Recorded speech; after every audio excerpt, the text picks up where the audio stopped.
happy birthday. Thanks. So what are you guys doing tonight? Birthday ritual, scary movie marathon, same as every year. You know, legend has it, it's on the 16th birthday that a witch gets her powers. Another year begins anew. Maiden, mother, and crone too. We call on thee with one request. Help our intentions manifest.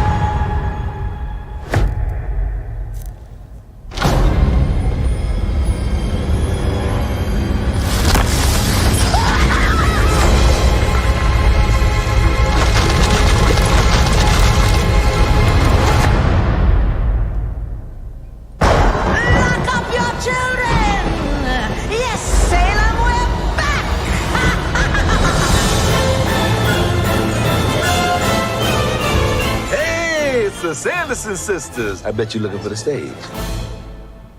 Always.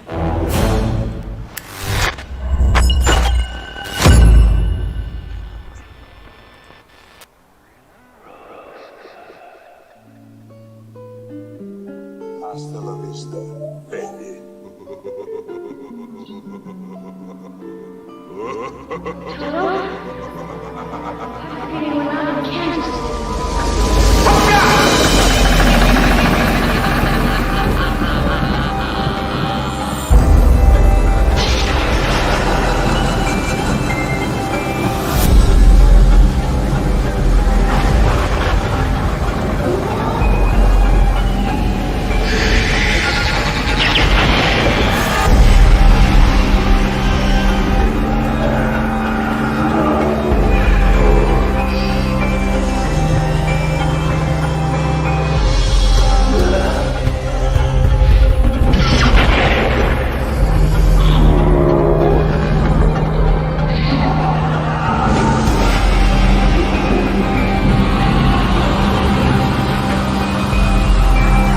Fasten your seatbelts. It's going to be a bumpy night. Oh, hello, all you out there. Are you here to reclaim those Discover vouchers that expire at midnight tonight in New South Wales? I'm not too sure if there's any other states that are using them, but they do expire tonight. And anyway, tonight you don't need those anyway, because you can use your will and your whim in the games that we have tonight with our guests. So here tonight on QUIZarenaLIVE, we have joining us returning guests Christian Fletcher and Vincent Parford. How you going, guys? Awesome. Thank you so much for having us back. And as you can see, I'm sporting I like to mix it up every week. I'm sporting a Nightmare on Elm Street shirt tonight. So Ooh, very nightmare-inducing. Christian or Freddy is coming for you. Good. Awesome. Oh, yes, we have our knives sharpened and ready. And you are here as well. Vincent, how are you? I'm very well, and I'm sporting 50 Shades of Grey. Oh, fantastic. There in the library. Thank you. Slowly accumulating the books that are coming up behind you there. Well, thank you. I'll put them all in order, so have a good time tonight, I think. Exactly, and good time is to be had here in the Quiz Arena. So thank you so much for joining us, because it's going to be a lot of fun tonight. We have some new games, we have some old games, and we have a plethora of games. And I think we've played You Bet Your Life too many times, so I've put that to the side, so we're not going to be playing that tonight. But we're also not the only ones here. We also have Rhiannon Elizabeth Irons here as well. How are you, Rhiannon? Woo! Hey, honey, I'm good. Hello, gentlemen. But really, 50 Shades of Grey, Freddy's coming for us. Keep it under the covers. I know already. That sounds like a really good mashup idea. Anyway. Oh no, Freddy's Actually, no. Leave your knife fingers at home. Yes, that's it. Exactly. Oh dear. It's a good thing too to mention that later on we have Under the Covers after this. So if you subscribe to Patreon, you can join us in that sort of fun there as well. But we've also got questions out there that were not only in our intro from the trailer from a very highly anticipated film that we've seen leaked footage out there of the musical, multiple angles as well. We're getting into the future where everyone's got the camera phones, so now people are editing the multiple views of all this shaky cam footage. It's awesome. It's like the bootleg copies of old musicals of old. Like we used to say. Good stuff. But also, hello everybody else out there in the chat. We hope that you are here with the bit rate going as crazy as it is. Yay! Rihanna Elizabeth Irons as well redeemed an Olay with her Streamlabs loyalty points that you can also do that. So yeah, you can get in there into the store and get those claimed for you. You can also send hugs to each other. We also have our Magic 8 Ball here too, which I can put up in the corner so that you can feel free to ask it a question if you so wish. And we'll see if that one works, because hopefully it should eventually get to the point where it does work. We can start it off if we want to. Christian, would you like to ask the Magic 8 Ball a question? Ooh. You don't have to. What does the Magic 8 Ball think of the new Elvis movie? Oh, okay, about the new Elvis movie. Let's give it a shake and find out. Sorry, it's been on my brain. Our answer is in another 8 ball. Oh, good. That's a very diplomatic Leave answer. that one alone. That's I've got it. Elvis behind me. I thought he might be able to lend a hand, but... Yeah, that's it. Yeah, well, that came out recently. You've been covering that as well. So what did you think of that? Yeah. Are you doing me? Oh, yeah. You made the sound effect, so I assume you liked it. Exactly. And thank you so much over on 358 for the follow. Welcome. Yes. Yeah, well, I've seen the Elvis movie a couple of times now, but I'll leave that for... I think we do have a review later in the show, so I'll leave that to our resident movie critic. I think our opinions will probably match up. Maybe, yes, exactly. Good. Concurrence is what we're looking for, so we're all on the same page, I say. Very good. So, yes, you can get out there. If you go to streamlabs.com, our website link as well is in the video description. You can play with your loyalty points, and every time you chat in the chat on the side there, you accrue more points. So, yeah, it's good. You can also play games. There's a heist at some point. I have to enable it because at this point we're just going to try and see if it works, and hopefully people are hugging people. I'm hoping that it's working out there, and you should be seeing emojis coming up. If not, it's not coming up on the screen. Yeah, hopefully it's working. And you can share your love out there. But let's find out if people out there in the chat know what the answer to that question, our riddle me this question, may be. So yes, the first what was it, Hocus Pocus film used a word the first time it was uttered in a Disney film. Would you guys possibly know what that word may be? Well, I'll be honest. I was looking at the comments, which kind of threw me, because I was originally going to say Witch, but then I thought there was Return to Witch Mountain in 1978. So yes, I'm going to go with the response that we're getting in the chat, but I won't say it because I want to see what my opponent thinks. Well, I'm happy for you to steal the points, and so yes, it's at any point you can do that. But I like the camaraderie as well, because the points don't matter here, as it is. Whether that'll happen later on. Exactly, you're returning guests, so you've both got 5 points off the bat just for coming back and being amazing people yourselves. So yes, exactly, we're gonna need it. Well, I'm gonna need it.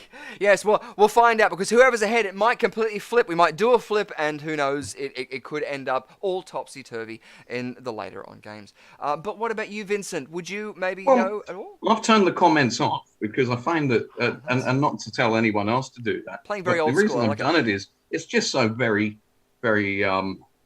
What's the word?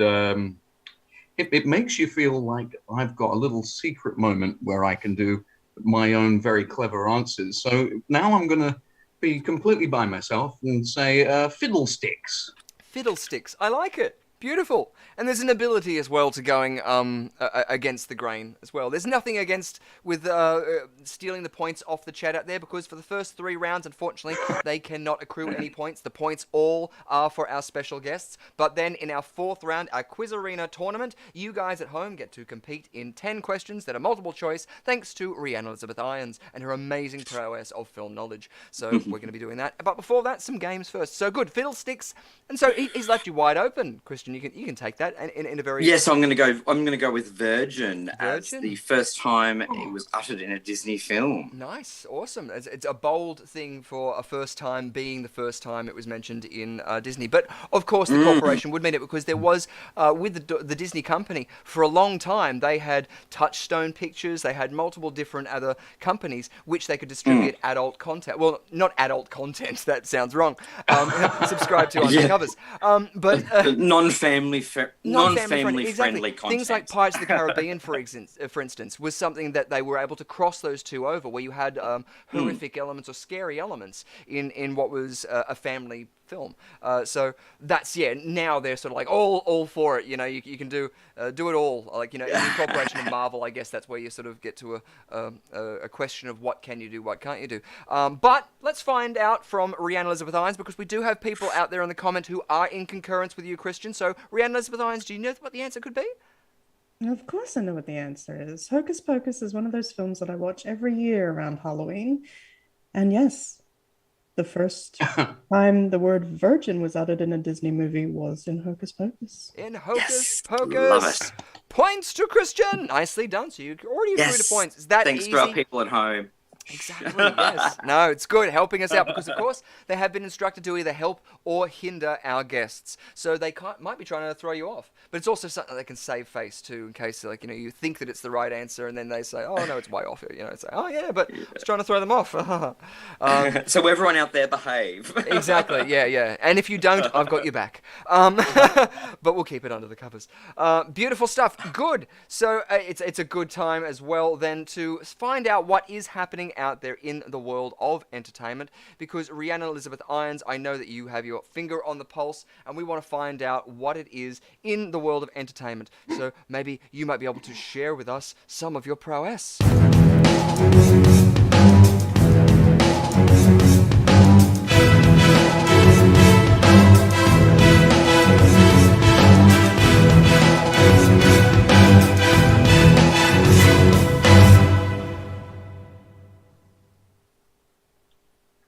I gotta admit, I absolutely love that stinger. It's gorgeous. I know, it's a bit of fun, isn't it? What's happening in the world of entertainment news, Rhiannon? Well, I have a lot, so once again, it's up to you to decide where we go first. Do you want to hear something from Disney that is breaking news? Would you like to head over to the horror genre, where I have 2 little bits of information for you? Would you like to take to the skies with Mr. Tom Cruise? Or would you like to go stand on a street corner with Kevin Smith?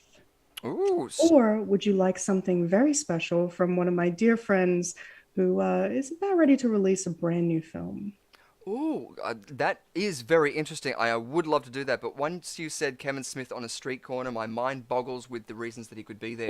So I'm very interested to find out. Ooh. We love the stinger so much, Christian, we have to see it twice, don't we? Oh, yeah, definitely. Exactly. Do it. As much as you want. All right, so Kevin Smith on a street corner, it is. Well, that's because Kevin Smith announced today Clerks 3 news. We already knew that Clerks 3 was coming, or at least I did, and if you guys didn't, where have you been living for the last 6 months? But he's announced that the teaser trailer will actually be released next week. So I'm excited to see what they're getting up to. We all love Jay and Silent Bob, but yes, they are coming back. Clerks 3, and it's going to be huge. I genuinely think it's going to be huge. I think the world needs a little bit of laughter at the moment. So huge props to Kevin Smith. I'm looking forward to seeing it. But you know what? From Kevin Smith, we're heading over to my mate, James Cullen Brasnick. If you guys have been fans of my work for quite some time, you'll know that I've actually interviewed James back when he was first starting out. He and I have been buds for quite a few years, and I'm pleased to say he's about to drop a brand new film starring Mel Gibson, Kevin Dillon, and Shannon Doherty. It's called Hot Seat. And I gotta say, you remember the scene in Lethal Weapon 2 where, you know, Danny Glover's sitting on the toilet and the toilet's about to explode? Mm-hmm. Well, imagine if that was your office chair and you could not move for like 8 hours and you've got Mel Gibson to try and save you. That's what Hot Seat is looking like. And I've got to say, it's intriguing me. It is really intriguing me. And it is coming out on the 1st of July, tomorrow. Wow, yeah. Awesome. And I got to say, Mel's looking pretty good. Yeah, Mel, call me. Oh yeah, no. Even what was it recently? I saw the Gringo, and that was just brilliant too. It's like it's good to see, like, you know, that, and going back to the old roots of even Mad Max. Yeah, it is a high action. It is a high action film. I think you guys are really gonna like it. And for the record, James Cullen Brasnick, his father actually worked on Animaniacs, so there is a bit of a link to you. And rest in peace to Gordon Brasnick, who passed away a few years ago. But I'm looking forward to seeing what James is getting up to. He's an incredible director. He's got a great vision, a great eye for detail. I am super excited to see what he gets up to. So yeah, stay tuned. Hot Seat comes out. I do believe it is getting a worldwide release on a streaming service. So I'm looking forward to seeing what they get up to, and more importantly, when it's actually going to be on Australia. Trust me, I've got James looking into when Australia gets a thing release for it. So, moment I know, you guys will know. But let's take to the skies with Mr. Tom Cruise, shall we? Just for a little bit, because Top Gun Maverick has hit $1 billion at box office. It is a huge feat for Tom. This is the first film that he's ever done that has reached this sort of target. It has also knocked Jurassic World Dominion out of the #1 spot at box office again. So, woohoo! Yes. And breaking news. There is talks that there will be a Top Gun 3. Thomas said he's not waiting 36 years to get back into the pilot seat as Maverick. And according to my sources, it may actually be labeled Top Gun Legacy. So I'm going to be watching that with bated breath, because we all know how much I love Tom Cruise. We all know how much I love Top Gun. And, well, let's face it, Top Gun Maverick is a phenomenal film. If you haven't seen it yet, go and see it. You know, like, for me. Yeah. Just saying. You have to go and see it just because the tickets that like Rhiannon's bought, she needs somebody else to go and see it just so that she feels justified. She's helped the box office. That's it. So got to give other people a chance. It made $1 billion at the box office just solely off me hitting repeat. It'll be like, we've seen a trend in Brisbane, Queensland. Yes. I'm on the Gold Coast, but anyway. You know what I mean. I'm just Queensland. flittering around and checking out all the other cinemas, and that way then people won't recognize me. I'll be the one in the trench coat with the fedora, with the glasses. Yeah. Cool. Well, let's head over to Disney for some breaking news. Well, breaking news, it was a couple of days ago across my desk, but I figured I would save it for you guys. So we all know Angelina Jolie has taken on the role of Maleficent not once but twice. Well, she is coming back for a third time. And I gotta say, I'm not a big fan of her as Maleficent. I mean, she does exceedingly well with what she's given, but I'm not a fan of turning one of my favorite Disney villains into kind of an anti-hero and changing the whole story and premise behind her.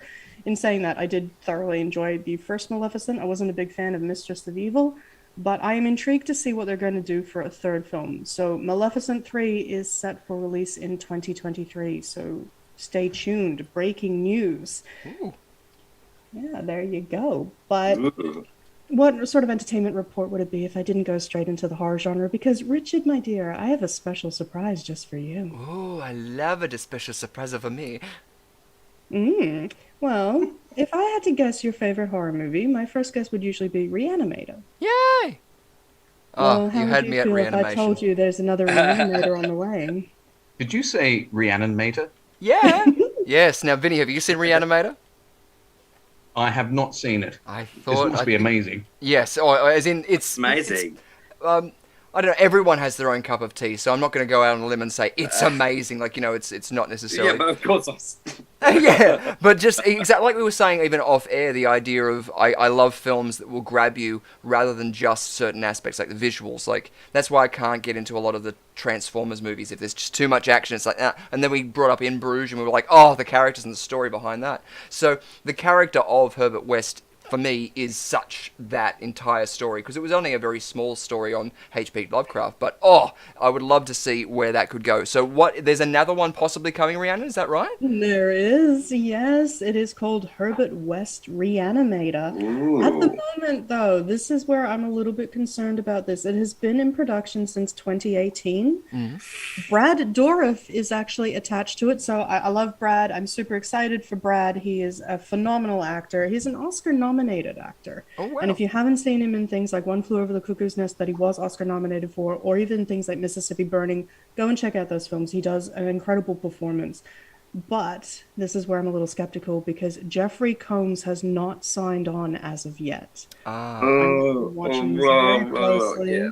You can't have Reanimator without Jeffrey Combs. So trust me, the moment I know he is attached to it, you will be hearing about it. Well, I'll be I'm doing a H.P. Lovecraft themed Halloween this year as part of Ghoul Stock, which we did last year, where we'll be screening Reanimator. So if the film does come out, rush it and have it ready for October. Would really appreciate it. That's it. If you're hearing But then out don't there. rush it, because it could be really bad. Don't rush anything. Yeah, no, you just I have to always recite like, Cthulhu people Fatagan. are waiting till a really good script, like with Hocus Pocus too.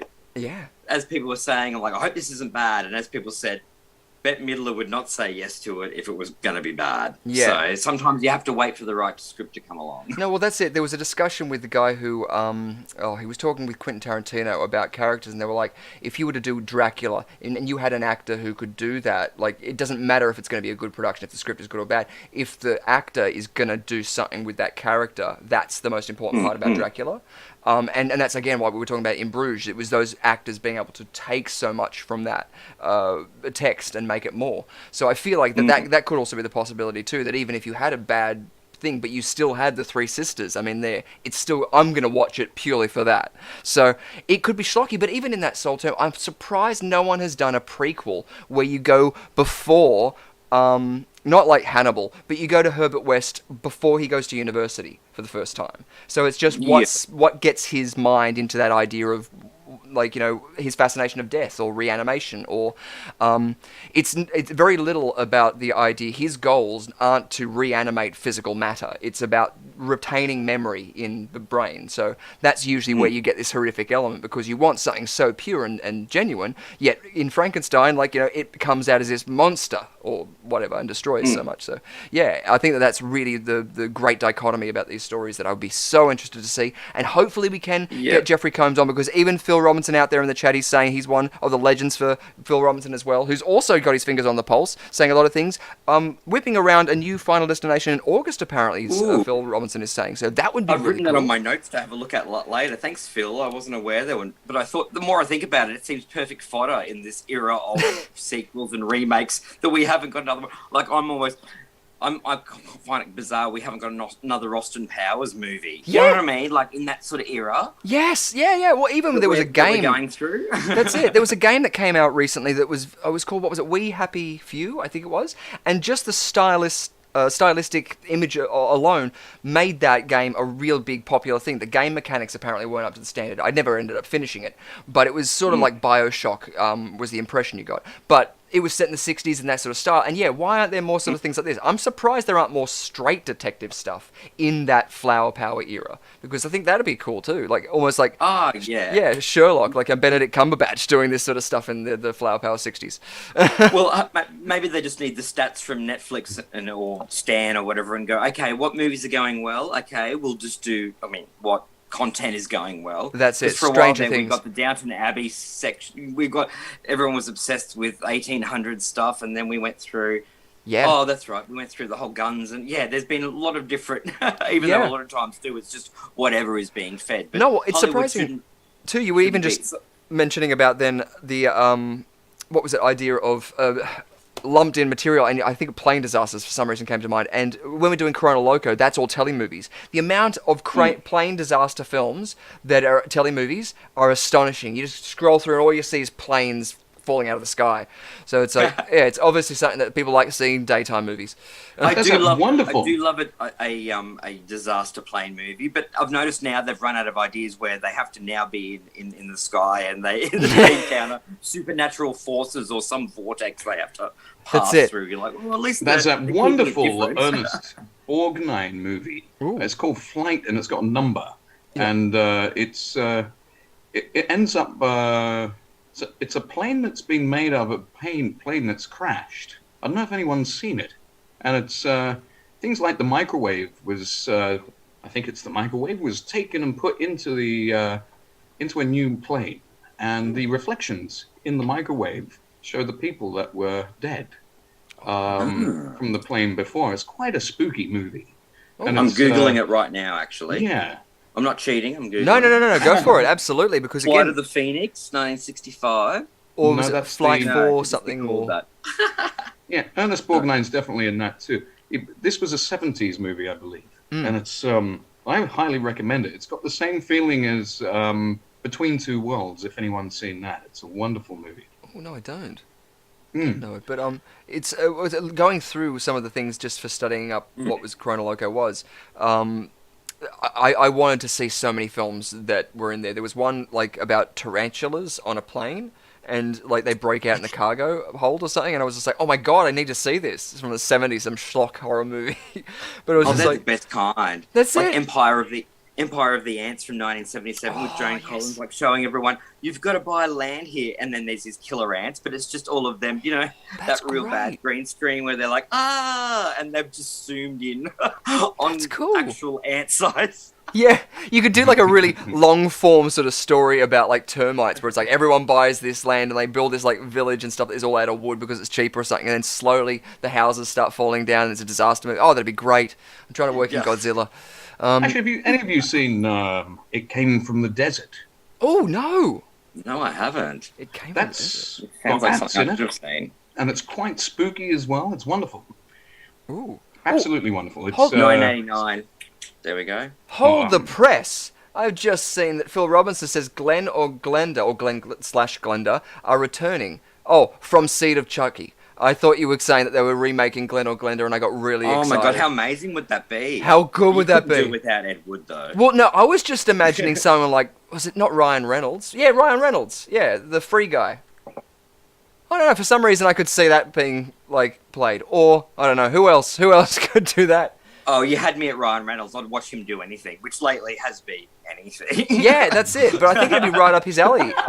There was a film on Netflix, actually, I recently saw. I don't know what it was, and it came out of nowhere. Was it Project Adam? Is that a thing? Yes, the one where he goes back and meets his younger self. Yeah, I saw a scene. It was I just like... remember what ended up happening. I love all the reviews on Netflix, or Netflix users are saying it's the sort of movie you'd watch but forget about the week after. I forgot about it by the next day, but that's okay. I'm so honestly, I think they'll be happy that you remembered it. Yeah, no, that's it. Or just a mention, but I'll throw it out there. Oh no, he looked like he had a lightsaber in it, and I just finished playing. What was it? Jedi Fallen Order. Or that one, which was great. Oh, it was such a beautiful game because that took it back to the idea and essence of what the idea of the Force in that world was. It's not like, you know, like there's the Star Wars planes flying around and all these different aspects, but I loved that idea of what the Force was, and the way that they've sort of expanded in a now no longer expanded universe is interesting. Yeah, but it gives it a lot more potential. Have you seen, Christian, actually any of the stuff in Disneyland they've done, because they've got the whole world now there that's like, you know, you can walk around and buy a lightsaber, make it, and do all of that? Well, I did all the Disney and Universal and all that in 2018, and it's funny because it was so slowly coming through. A lot of the attractions were changing to be at that. Look, I'm not a sci-fi or a Star Wars fan. Yeah. But yeah, I noticed a lot of that was coming through. So I can imagine now, 4 years later, that it's a lot more relevant. Hey, they lost me. I'm not even into Harry Potter. And we went to Harry Potter World, and everyone's like, get some butterbeer. And I'm like, what the hell is that? Let's get it. Oh, that's great. I love it. Yes. No, that is... Why don't they have Rocky Horror World or Willy Wonka World? It'll be all over that. Oh, my God. Come on. Surely somewhere like Amsterdam should have a Rocky Horror World, or just like an alleyway that's just like Rocky Horror. That'd be amazing. Oh, well, now that I love that now Disney own Rocky Horror, so you're like, come on, Disney, there's got to be a Frankenfurter themed attraction, surely. How can do they do a Halloween night? Because like that would be perfect to have like a nightclub which is Rocky Horror themed. Well, they did. I think it was the 35th anniversary or the 30th anniversary, probably about 5 or probably 10 years ago now. They did a big. You know how they do nighttime shows where they. For Halloween, and they did a big Rocky Horror reenactment for that, and I'm like, nah, it should be all the time. But hey, I'm one of those people that goes to Movie World on the Gold Coast in Queensland and goes, you've got the rights to Willy Wonka and Wizard of Oz. Why aren't we getting? That's it. Why aren't we getting themed worlds? Well, that's another place. Everything is superheroes because it's the thing that sort of all the kids are on the pulse with that because of the games and the media and things too. But it is good to see that they've just done. Was it the Hooray for Hollywood? Because I think it's this year was the. One of the anniversaries for Singing in the Rain, and that's owned by Warner Brothers. So 52. So that would be, what's that, 60, 70 years? Wow. Yeah, it would be. So I saw, and that's what I appreciate is, like, I love how you can now see Dorothy and the Scarecrow and all that. Yep. And I remember, look, I'm showing my age here. I remember going to Movie World when it first opened in like 1991 or something. And you'd see the characters walking around all the time. But I obviously nowadays they just come out with shows and it's usually like Catwoman or something. And I'm like, oh, where's Willy Wonka? Or that's it. I'm even questioning whether or not... I saw Audrey Hepburn when I was there. I'm like, oh, thank God, someone I know. That's it. They still do have a Marilyn walking around there too. But they used to have the whole Bonnie and Clyde thing where they had the show once a day. Because they've got the car. ATM, not the ATM, the bank with the car at the front with all the bullet holes in it, and they used to get out and do a bank heist. That's it. Yeah. Yeah. Love you, movie world, but if you're watching, well, the can we go reminiscences back of the to that Police Academy stuff? stunt show is still there when the stunt show car stuff, which is still insane, but I still do have such a soft spot for the old Police Academy.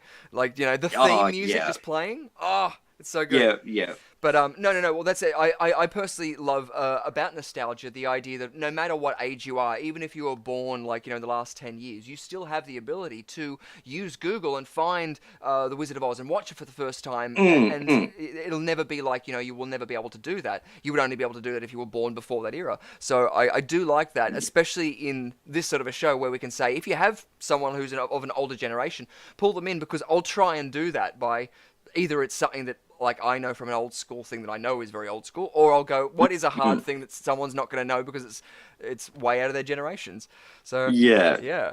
No, I'm very jealous of the younger generation now being able to access this stuff. Back in our day, or my day, you had to hope you had the encyclopedia somewhere, or you didn't have Google to be able to search stuff. And hey, I wanted to make movies when I was a kid. I found my parents' binoculars and thought, can I pretend I'm making a movie? And now I'm like, oh, I would have been a famous director by the time I was 10. I know. If I was around. How easy is it for a filmmaker to now go, okay, I have an idea, and get that to a finished product like that in a phone, like on a bus ride? Like, whereas, exactly. like when I was kid, I learned about the developing of film because I went real old school in the mechanical nature, and you learn a lot about lighting and stuff, but you don't necessarily need to make something. And now it's in their pockets. So, yeah, if you're hearing that, you're not doing it, get out there and do it. Yes. If you've got a song stuck in your head, you don't have to wait till they play it next week. That's it. And if you are interested in music too, like Fruity Loops, I don't know if it's free software, but that was an element of software that I found is very easy to make music tracks. So there's a lot of websites out there too that if you get a virtual keyboard, your keyboard will sync up to the lines of a violin or whatever, and you'll be able to lay those tracks down very simply. So even if you wanted to get out there and start something on an OBS through a live streaming sort of platform, you can get your theme music, your imagery, and all this without having to pay for someone. But if you do also want to do that, there are cheap options as well, like Fiverr or other websites as well like that too. Rather than the hard slog we had to do of learning shit. Yes. Yeah, it used to just be you had to either learn it or have money, you know, and one of those was easier than the other. And if it just wasn't on our radar usually. So that's it. So us oldies here are saying, make the most of it, you young'uns. Actually, we've got no excuse either. We can use it. That's it. Well, that's the other thing now too. As in, like, the idea that you can't teach an old dog new tricks. Rhiannon Elizabeth irons $3.44. Awesome. This is simply to bring back that megawatt smile. Awesome. I love it too. Beautiful. Yes. Talking about you, Christian, there as well.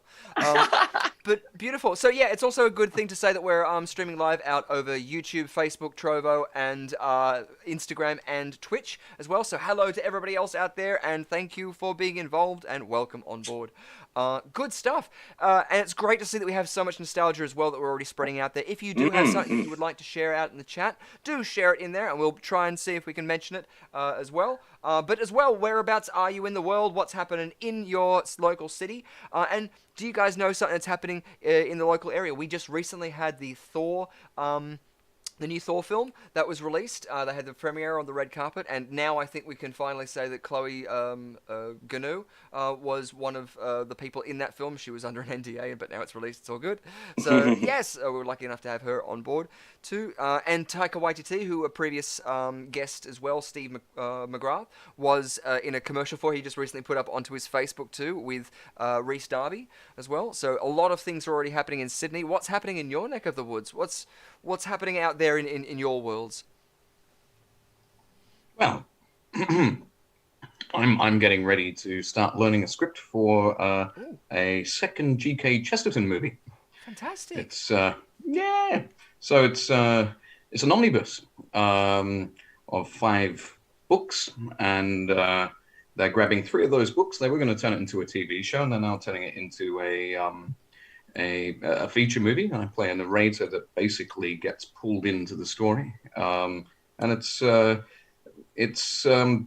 had a lot of reinventions. Like, for instance, the let's have a think. Michael Douglas in the game. That's the very first book, basically. It's fantastic fun. Love it. But yeah, they've basically pushed 3 books together for making this feature movie, and it's quirky and it's fascinating. It's got the feeling of Hitchcock and Darling Buds of May put together. Set in a fake village in London. Sweet. So, yeah. We'll be looking out for that. Definitely let us know when that's dropping, because we want to see about that too. So that's really, really cool. And as well, if you do want to follow our guests as well out there as well, you can follow their Instagram at the handle. This is Vincent Parfitt's page with a whole bunch of amazing things over here. So you can get in amongst that too. And of course, we I remember those people. I know, yes, yeah, you know those people. It's like, why are you showing those people on screen? But as well, we've also got at Christian Fletcher Official as well, so you can go over and follow him. Oh, yes, it's all dog photo. It's dog photos and Elvis at the moment. Yes! Oh, dog So photos. nothing very different from normal. Yeah, no, always love dog photos, so get in amongst that. Yeah, so that's my baby Oscar on the left-hand side. And that's You have an Oscar me too? and my stepsister, I suppose we can call her. Mum and Dad's dog. Oh, beautiful. Oh, we did. Who presented you Oscar? Pardon? Who presented you with Oscar? Yeah. Wonderful dog. Well, it's funny. No word of a lie. I've got to find the photo. I found him one day lying on my Academy Awards handbook. Yeah. And I thought it was very appropriate. Yeah. Like, it was lost to a lot of people, but I got the reference. Thanks, dude. Oh, it's beautiful too, because what was it, the banner up there, that's King Charles Spaniel, and that's dog's named Oscar as well. So that's... Okay, it seems to be a popular name. When we called him that, we didn't realise everyone called... Well, he's a Maltese, and I've noticed everyone calls their Maltese Oscars. So it was either that or Charles, and it was like, no. Exactly. Makes more sense. But it's a good chance as well to bring up our spin wheel, which is going to be up on our backboard as well for the games that we could be playing tonight. So the games that we do have up there to be played are Chrono Loco, Name That Tune, Scene Stealers, Frankenface, Chasers War on All, a new game called Run Thomas Run, View of Attraction, or Talking About Your Generation. So we still have some leftovers for that. So yeah, it's a lot of fun that could be out there. And of course, we also have up there on the spin wheel the chance for you guys to get 5 points each. So if you land on points, Vincent, when it's your spin, you will get 5 points. And points, Christian, if you land on that when it's your spin, you'll win it. Yeah, you get 5 points on that one. But I'll also give you 1 point if you want to land on a game of your choice. So what game would you like to land on? Or even just play? You go first, Vincent. I would love to have a go at the new one. Thomas Run, Thomas. I keep doing that in my head too. Is it Thomas Run Thomas or Run Thomas Run? Yeah. Yes. What's that old book they used to have where it was like, it wasn't Debbie Does Dallas, but it was something like that. The Farmyard. The Farmyard. It's George Orwell. Same thing. Exactly. Yeah. It was that old classic. Yeah.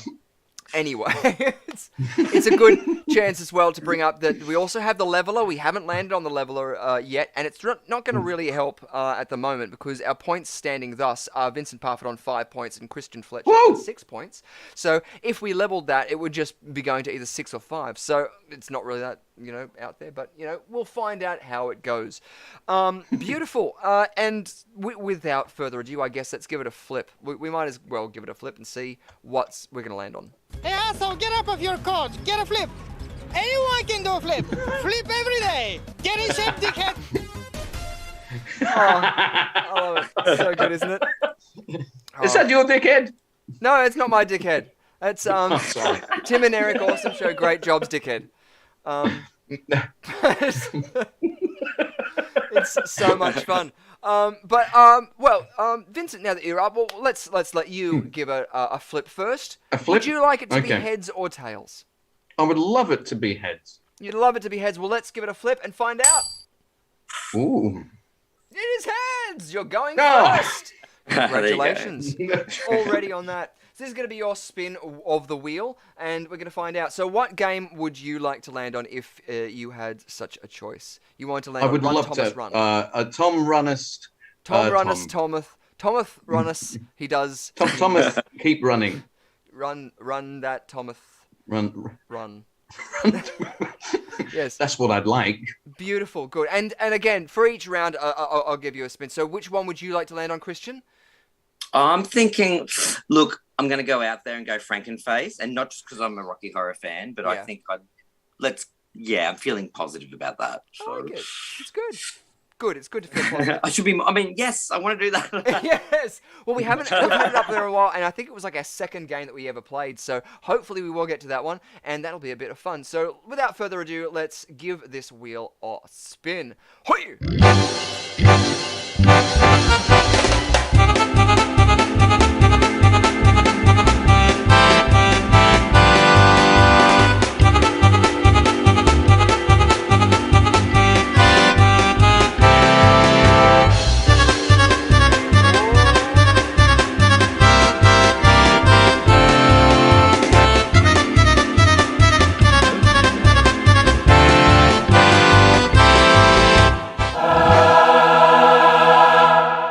Thus it was spoken on high. Or we don't know if he was on anything or any substance, but he did say talking about your generation, which was decreed by the spin wheel. Unfortunately, nobody chose that one, so no one gets points on our first spin of that wheel. But as we come back to here, we're going to line up what our board is going to be, because talking about your generation allows you to have a choice of which game we're going to be playing. We have 2 games left. So there was 4 games up there originally, but 2 of those games have been played, and I haven't had the time to reset them. So instead we have the choice of 2 other games. So let's go into that game that you guys always like to play, or at least you like to see the stinger, because I like to see it too, and see if you know how many references are in this stinger alone.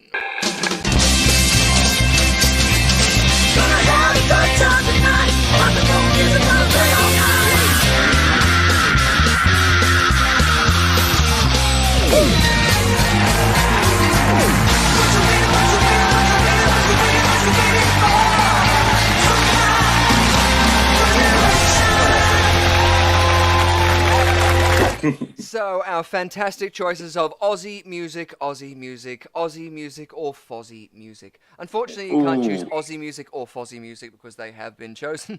So your choices are Aussie music or Aussie music. I love how clear and precise I can be with the explanation of this game. We still knew what you meant. Well, I think I did. So, our Australian music choice, you'll be able to choose. And I'll tell you what, because we have played the other games before, we'll reveal what Fozzie music was. So we've played Junior Masters before, and we have played Cinematic Smart Alec under there. Our choices on the top would then be, we have Fadtastic or Name That Tea. So would you like to play Fadtastic or Name That Tea? Ooh. I'm pretty good at tea. You like tea?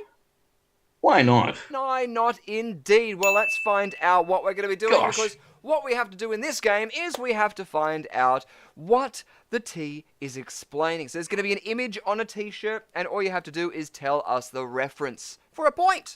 Awesome. I think that's it. Let's find out.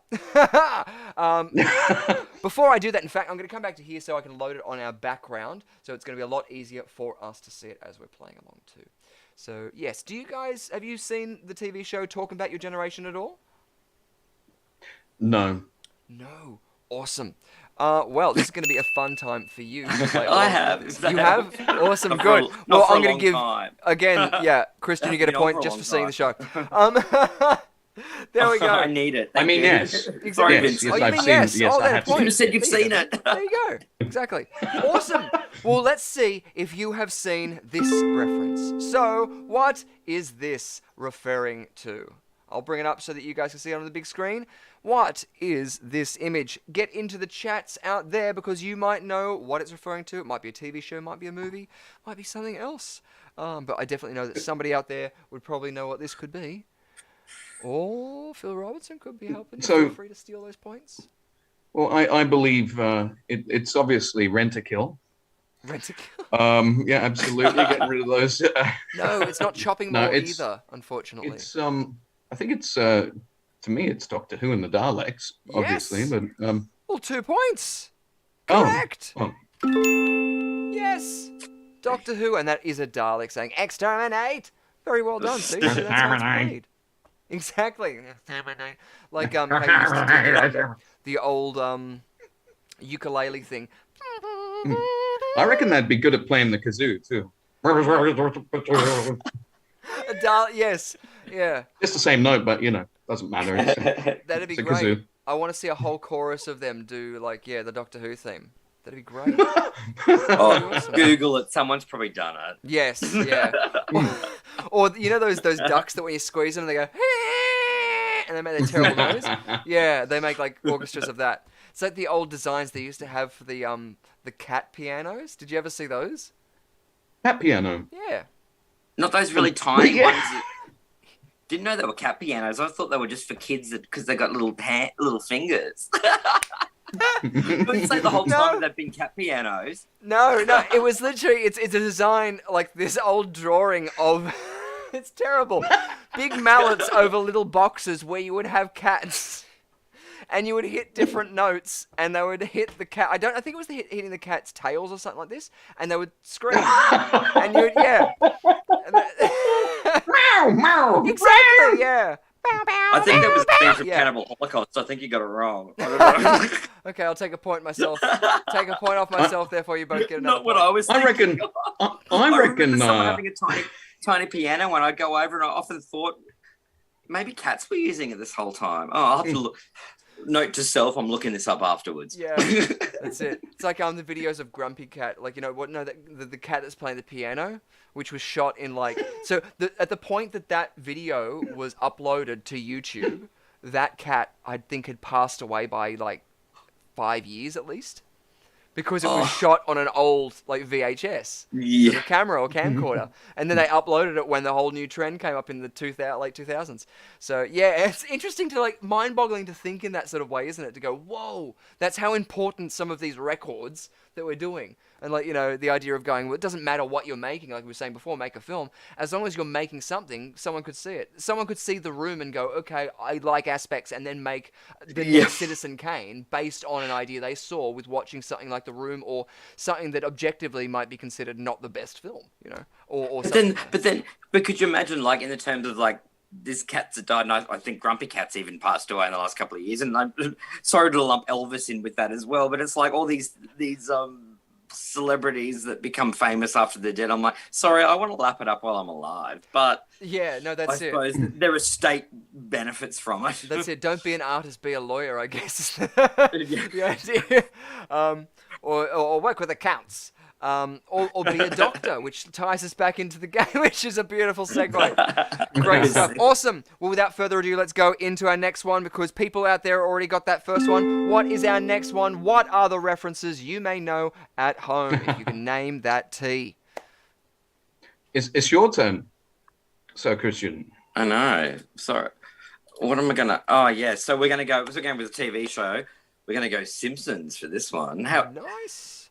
Awesome. I'm trying to think of another... Oh, let's say the voice of Homer Simpson.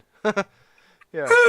I can't do it. No. Or who... yeah, there would be a point for either the voice of Homer Simpson or who is the voice of Homer Simpson. Ooh. What's the name of the man who does Homer Simpson? Who does the voice of Homer Simpson? God. Not... It's not Hank Azaria. No, it's the other one. Dan Castanella or something. I'll give you the point for that. Yes. Yes. Points. And he doesn't look anything like the way he sounds, does he? It's quite incredible. I love how the woman that voices Bart Simpson, I love how her biography's called My Years as a 10-Year-Old Boy. Very clever. I've got a quick question for you guys. Yeah. What's Whoopi Goldberg's autobiography called? Ooh. The View doesn't want me anymore. Is it? No.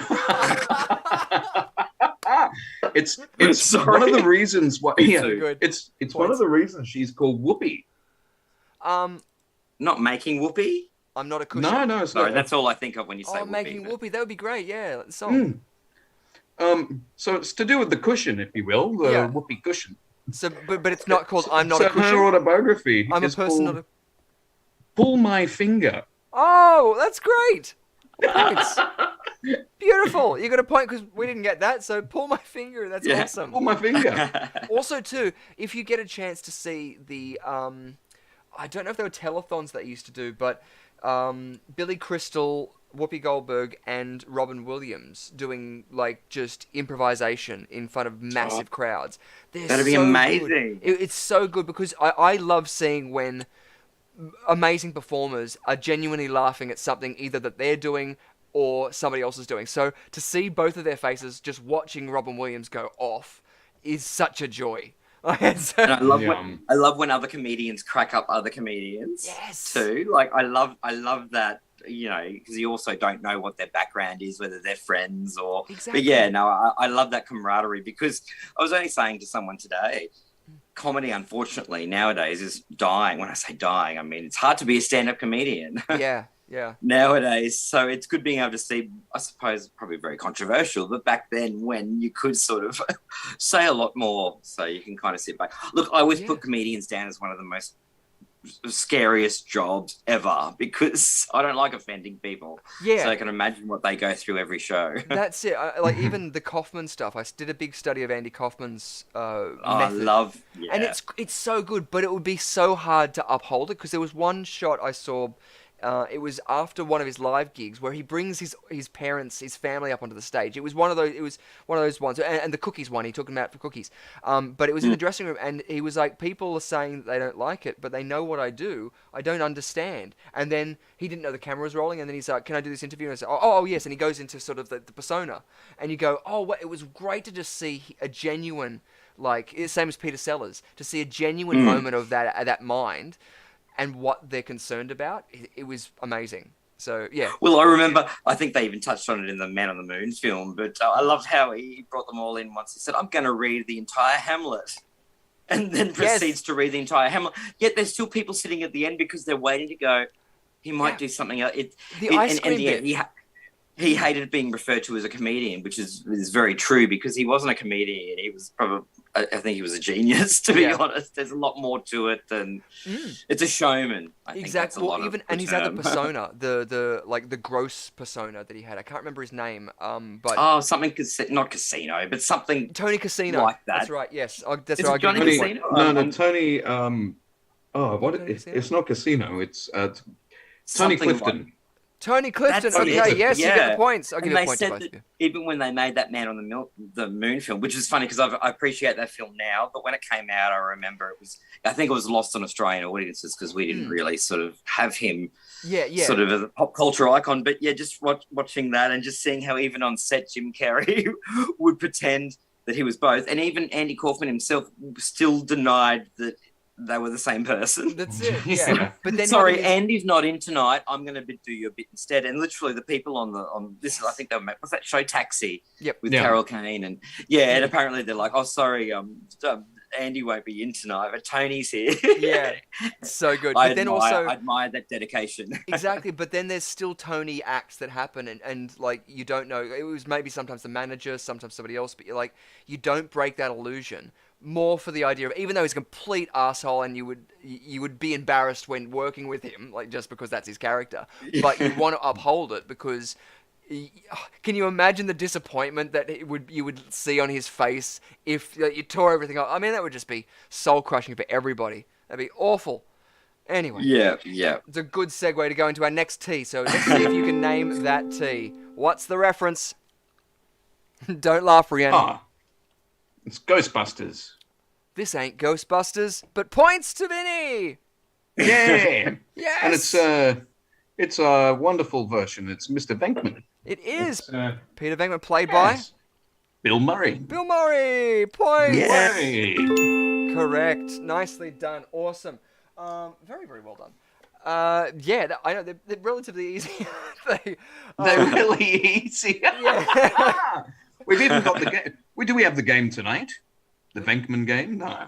Oh, yeah. Oh, every night we have the Venkman game. In fact, the teaser before the episode went live was Rhiannon Elizabeth Irons and myself at Supernova in Sydney, and we got to speak with the the Ghostbusters themselves. In fact, it just reminded me then that I haven't dragged over the files that I need to for that, so I will. But yeah, so it's already been pulled. We know what card it could be. We're going to find out from Egon Spengler from the Sydney Ghostbusters chapter or franchise. They call it franchise. I always think of them as chapters. But like bikies. What do they refer to them? What do bikies refer to them? Levels. I don't know. Someone else can answer that. I have no idea. Yeah, I was going to say, really. I'll ask my bikie friends next time I see them. If there's any bikies in the audience, get into the chats. Yeah. Let us know, please. Yeah, please and thank you. Yeah, we have to mind their P's and Q's. Beautiful. Good, so that's a good reference, and yeah, awesome stuff out there. I kind of like the t-shirt and would love it out there. But also, too, one of the things that we are covering is a parody of the Ghostbusters film tonight. If you are not yet subscribed, you can subscribe to Under the Covers and join the Under the Covers tier to watch along with that. Or you can also go to the Buy Us a Coffee link where you can buy a quickie, which is one episode of Under the Covers. And yeah, it's a bit of fun. I don't know. It was a bit of a joy tonight. So a guilty pleasure abound. Exactly. Yeah. Let's find out our next Everyone's like, tea. a Christian and Vincent on this one? Yeah. Oh, dear. Beautiful. So what is the reference out there? Name that tea. I've got an idea, but I think I'm thinking it's something to do with Snoopy or Peanuts or one of those characters. Oh, you said it. Sorry, and I just saw Kate Miller's comment. I promise I was saying that beforehand. But yeah, I'm thinking one of them wears that. It might be Charlie Brown, but I'm not sure. Let's just go with the Peanut. Points. Oh. Correct. Yay. Oh, he does too. Look at that. Look at that all the way over there. And his little peanutty thing. And yes, Snoopy. Black arches. Yeah. This is the sort of another cartoon that was sort of lost on me, but I knew of Snoopy in the newspapers. So. Why haven't they done a live action version of that? Not Snoopy. that it would be successful, just looking at that, but just like done everything else. They're doing a bloody Tetris movie. Well, wouldn't you do Peanuts before you did that? Yeah. What's the musical? You're a Good Man, Charlie Brown, I think it was.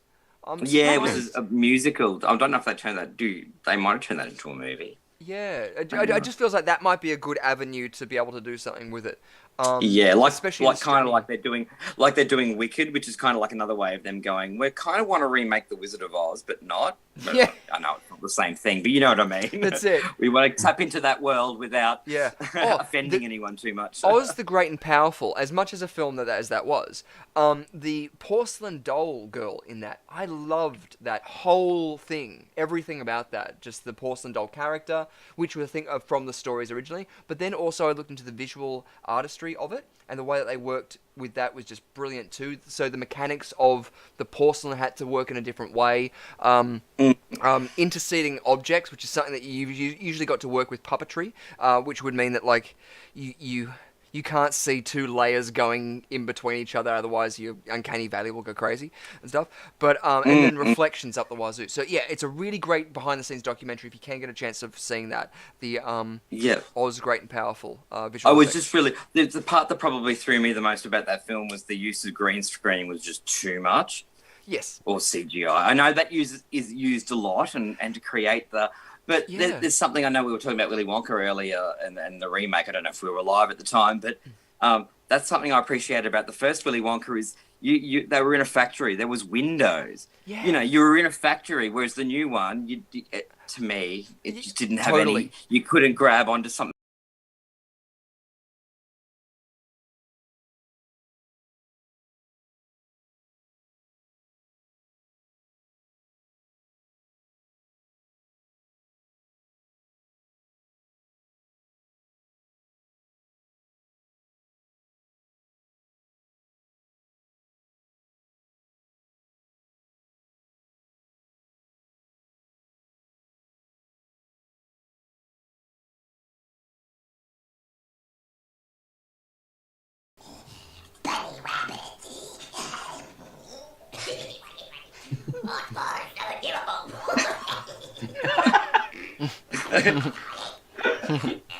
I love it every time. So good. Now, I love the hat that grows, the Abraham Lincoln. Yeah, I know.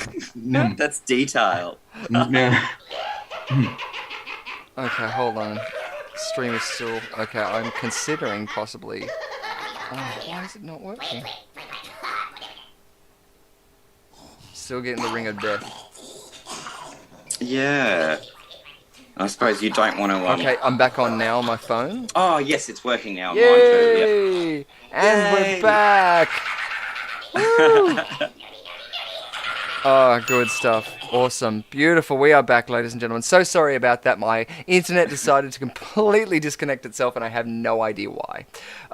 So, I apologize about that, but hopefully you guys... Damn this modern technology. I know, right? It was the best bit of the show, too. It just went down. I know. Terrible. Yeah. I don't know. I'm going to... Oh, I don't know why I can't allow that. Sorry, Phil. I don't know why they retracted that statement out there. There was nothing wrong in that. You literally just said, so we have Final Destination August, September, it's Salem's Lot, and October, Halloween ends. Also, when is the new Hellraiser and Jeepers Creepers soon, too, I think. Also, yeah, there must be one coming out, too. Don't know why that flagged that. Sorry, mate, but I can't put that up. And it's also removed another one, which is great. Aussie director gives me hope for the future. I don't know why it's flagging these things for you. I'm sorry. And that's Streamlabs doing it, so... I reckon if you read it backwards, you'll work it out. It might be because if you're posting links, it might be the reason. There was no... Sorry Annoying, about but you got to give it to them. They're onto everything. that. Yeah, that's it. Those So mods. now deleted all of Phil's comments, so... Damn you, Streamlabs, damn you. Sorry, that might, like, there's a lot of settings in there, and so I thought I turned off all of the ones that avoided that, so hopefully he won't be blocked or anything like that. If not, I'll go in there and I'll fix that. Really sorry, man. It's all good. Phil, you're probably just too awesome for YouTube to handle. That's it, exactly. They're worried about as the well as, knowledge. Beetlejuice 2. Yeah? I'll put that up. It's two words put together. That's it. And so yeah. I was going to wear my Beetlejuice shirt tonight. I might wear that next time. Thanks for reminding me. Yeah. The bitrate is going slower than it ever has. I don't know why. I'm just getting a lot of... Oh, yeah, it's come up with the... errors. Oh, yep. Not retrieving enough video to maintain smooth streaming. Oh, I don't know. Hopefully it will work out. Because we are in the middle of a game. And let's find out what the next T is. Hopefully if you guys are playing along in it, won't be causing too many problems. It's getting lower and lower. They seem to be watching it as well, and I'm also watching it on my phone, so I'm going to close the window, so hopefully it's not going to be as taxing. And I can also close another window, which is a game preparation, but we might also land on that later. But let's find out what our next T is. Let's tee it up and find out. What is that T? Ooh. Jesus. Oh, I don't know. That'd be... Probably, if it was around now, he'd be wearing sort of like the $2 shirts that you get from those sort of like stands, souvenir. Yeah. Yeah. I get you. CTU, huh? Yes. I mean, to me, that's 24. Oh, well, then you would get the points. Oh, there you go. Nicely done. Oh, you don't want to... I was going to say Borat or something. The dictator. Yeah. Yeah. Exactly. Well, who... I'll give you a point then, each for the character name and the person who plays that character, the lead of 24. I know it. Do you want to have a go, Christian? I'm going to take the character... The actor as being Kiefer Sutherland. Yes. Okay.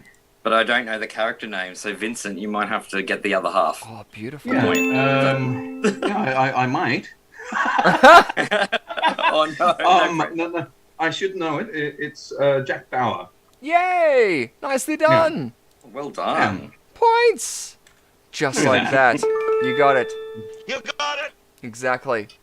Oh, look. And look Jordan at that. M out there is helping you as well to getting it, which is very, very good. Oh, Right thank onto you. it. I've turned off my bits. My bits of information. Your That is, bits? I've turned off the messaging.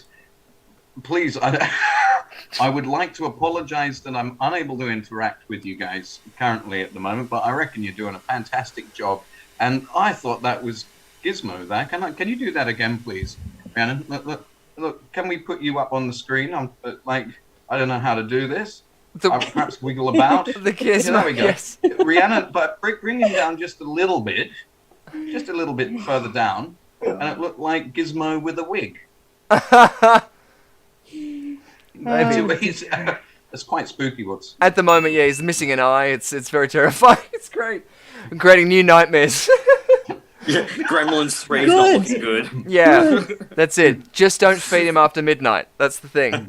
Yeah. Honestly, with the way you guys are going about Under the Covers, I'm thinking about feeding him constantly after midnight. yeah. Or if you're under the covers, we're wondering what that could be, and hopefully it'll be all above So board. cute. Exactly. Next He's T. so cute, and Oh, Gizmo's okay. exactly. Well, that was our game of Name That T. So, yay, confetti. Whee! Awesome work. Beautiful stuff. And points are standing. Thus, we have Vincent Parfitt and Christian Fletcher both on 15 points. Look at that. Neck and neck as it is. Well done. Beautiful stuff. Yeah, very well done. On our first game down. And whose was that? Was that Vincent's spin of the wheel? Yes. Yes, it was. Yes, it Which was. now, Christian, that means it's your spin of the wheel. It's your turn. Yay. Awesome, fantastic. And which was the one that you wanted to land on? Well, originally I said Frankenface because I think I'm pretty good with the face recognition stuff. Yeah, just like a But I'm thinking we will see what happens with the roll. Nice, Spin awesome. Sticking with Frankenface. And Vincent, you want to land on Run, Thomas, Run still? I would love Thomas Run Tom. Thomas, Run, Thomas. Thomas, Run, Thomas. He has the runs. So we'll find out what's going to happen when we spin the wheel. Okay, here we go. Christian's spin of that wheel. Hi-ya! I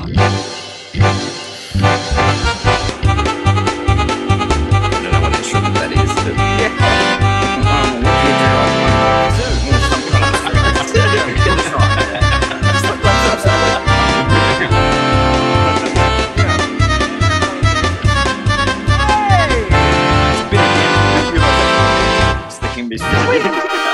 Oh no, player's choice. Player's choice. Well, I said it earlier. Let's just go with Frankenface because I did say it earlier, so I think we should stick with that. Good, I like it. Yes, I think that's and a good hope it's idea. not a Franken mistake. Beautiful stuff. Well, let's go with Frankenface then as I take down that wheel, and we're going to bring up our Frankenface backboard as we go into it. Now, this is a game that we haven't played in quite a while, but you guys might remember it. There's going to be 5 celebrity faces. Well, actually, there's going to be more than that. There's going to be 5 faces made up of 3 celebrities each, and you're going to get a point for each of those celebrities that you can name. And they've all been mashed up in that Frankenface. Hopefully one of us is in there. So I'm going to have to wait till it's on a bigger screen to... Yeah, it's going to be a fun game because usually the hairstyles alone are a bit of fun. As we go into the game of Frankenface. No, nothing.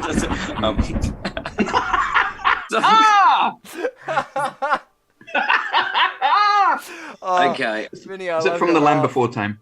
So good. I definitely know the hair. Beautiful. Yeah, I think so. Awesome. Well, who do you think the hair could be? Kylie Minogue, I'm thinking. Yeah. You're thinking Kylie Minogue. Let me just see what our covers are and where we are on this. And I'm the going to rest is reset and some think. horrific I green don't guy. think you're right. I don't know if you're right. No, you're not right, I don't think. Probably Patty Newton or something. Oh. Yes. I'm going to take that as an answer. Yeah, you say Kylie, and I can't not see Kylie, but I think... I reckon there's a... Obviously, the face does throw you. Yes. Yeah, if it's not the booty, I don't know. Thank you, Does anyone Ahmed. mind if I have a go for the hair? Yeah? Yes, please do. Help me. Is it Bonnie Tyler? Oh, Bonnie Tyler. I don't think so. Not the name I've got down here.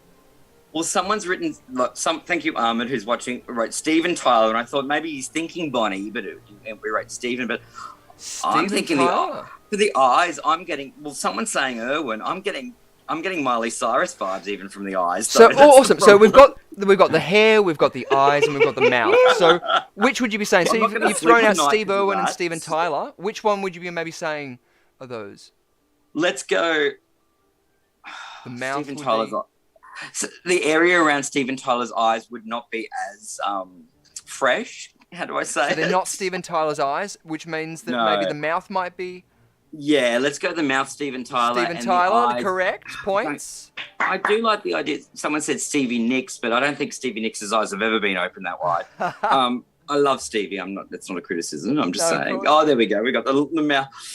The eyes. Yeah, why do I get Miley Cyrus? It's not. No, it's not Miley Cyrus. Oh. Yeah.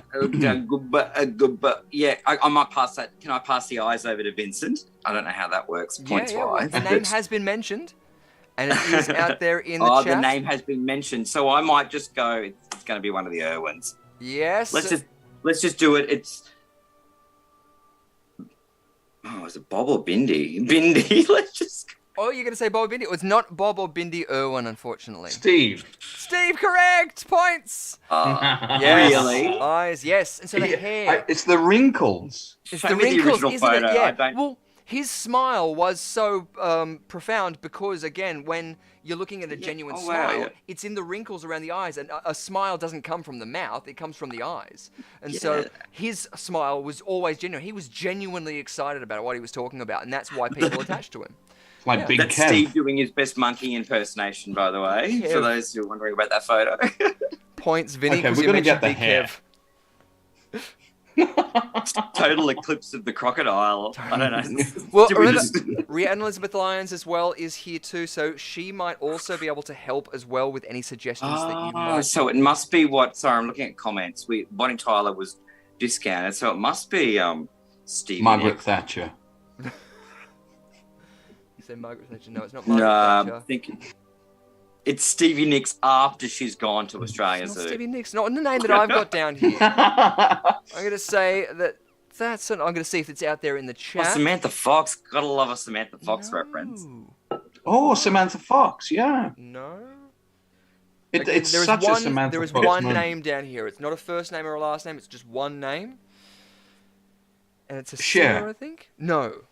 Well, it's not Madonna. I'm a huge Madonna fan, and she never had that. I'm thinking I of guess one. didn't get the points, unfortunately. It was Blondie.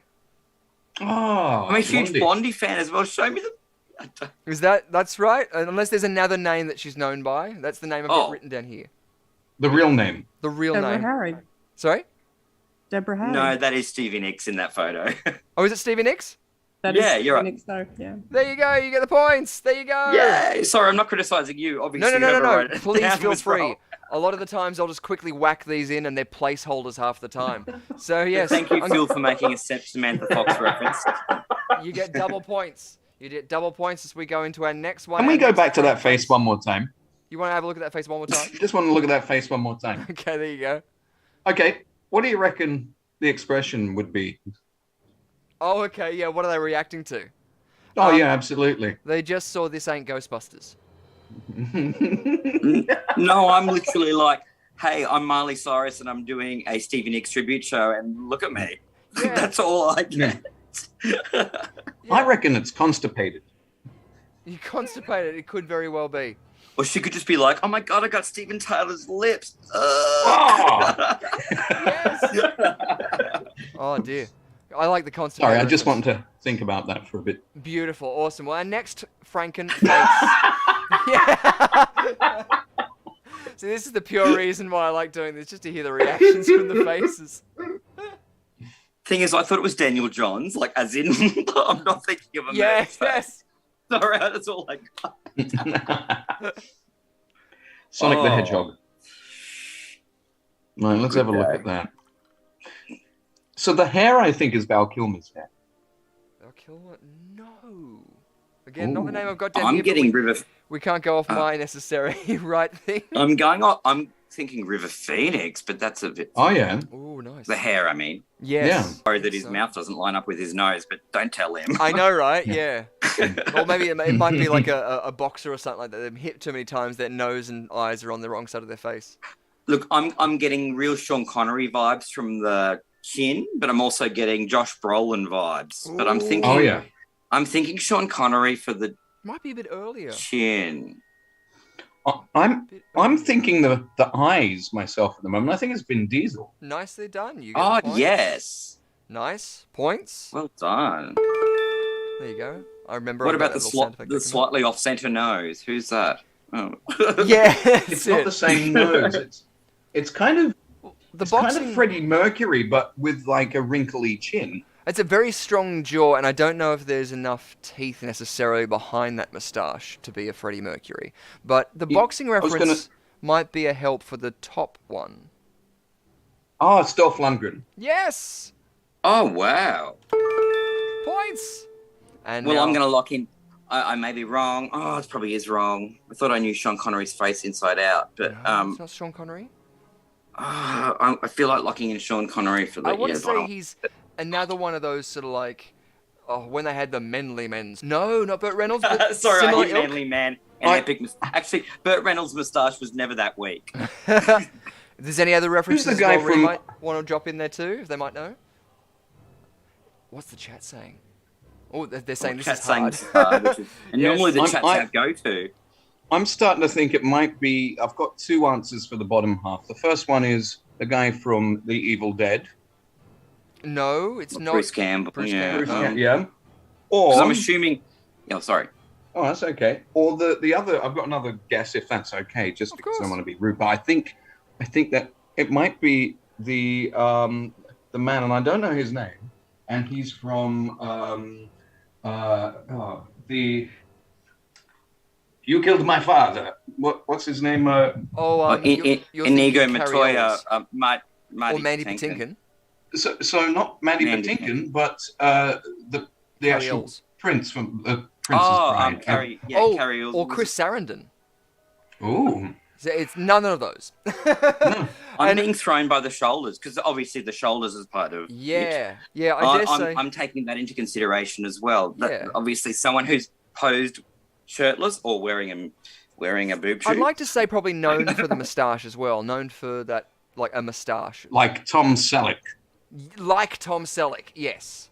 Very much like Tom Selleck. I thought Pedro Pascal was too recent. No. I doubted it A little bit older, but I'm going to say it's time. Actually, Rhiannon, do you know who that could be? Oh, yeah, no. Sorry. It is Charles Bronson. Ah, I wouldn't have thought that. I know. But yeah, now that know. I see it, I'm like, oh. Bit of an old school reference, but you know what? That's kind of what the fun I like to have here. So, good stuff. Awesome. And then our next one, our next Frankenface. Here we go. Oh, hey. Hey, hey, hey! Oh. You got it! Exactly. Oh, beautiful. Our points thus as well are... It loads a bit later for me, so I'm like, what are they laughing at? Oh, now the picture appears. Yes. Oh, okay. Christian Fletcher on 18 points and Vincent Parfitt on 19 points. Still not Well, I'm gonna cut in because I think I've worked out that the eyes is Casey Affleck. Casey Affleck?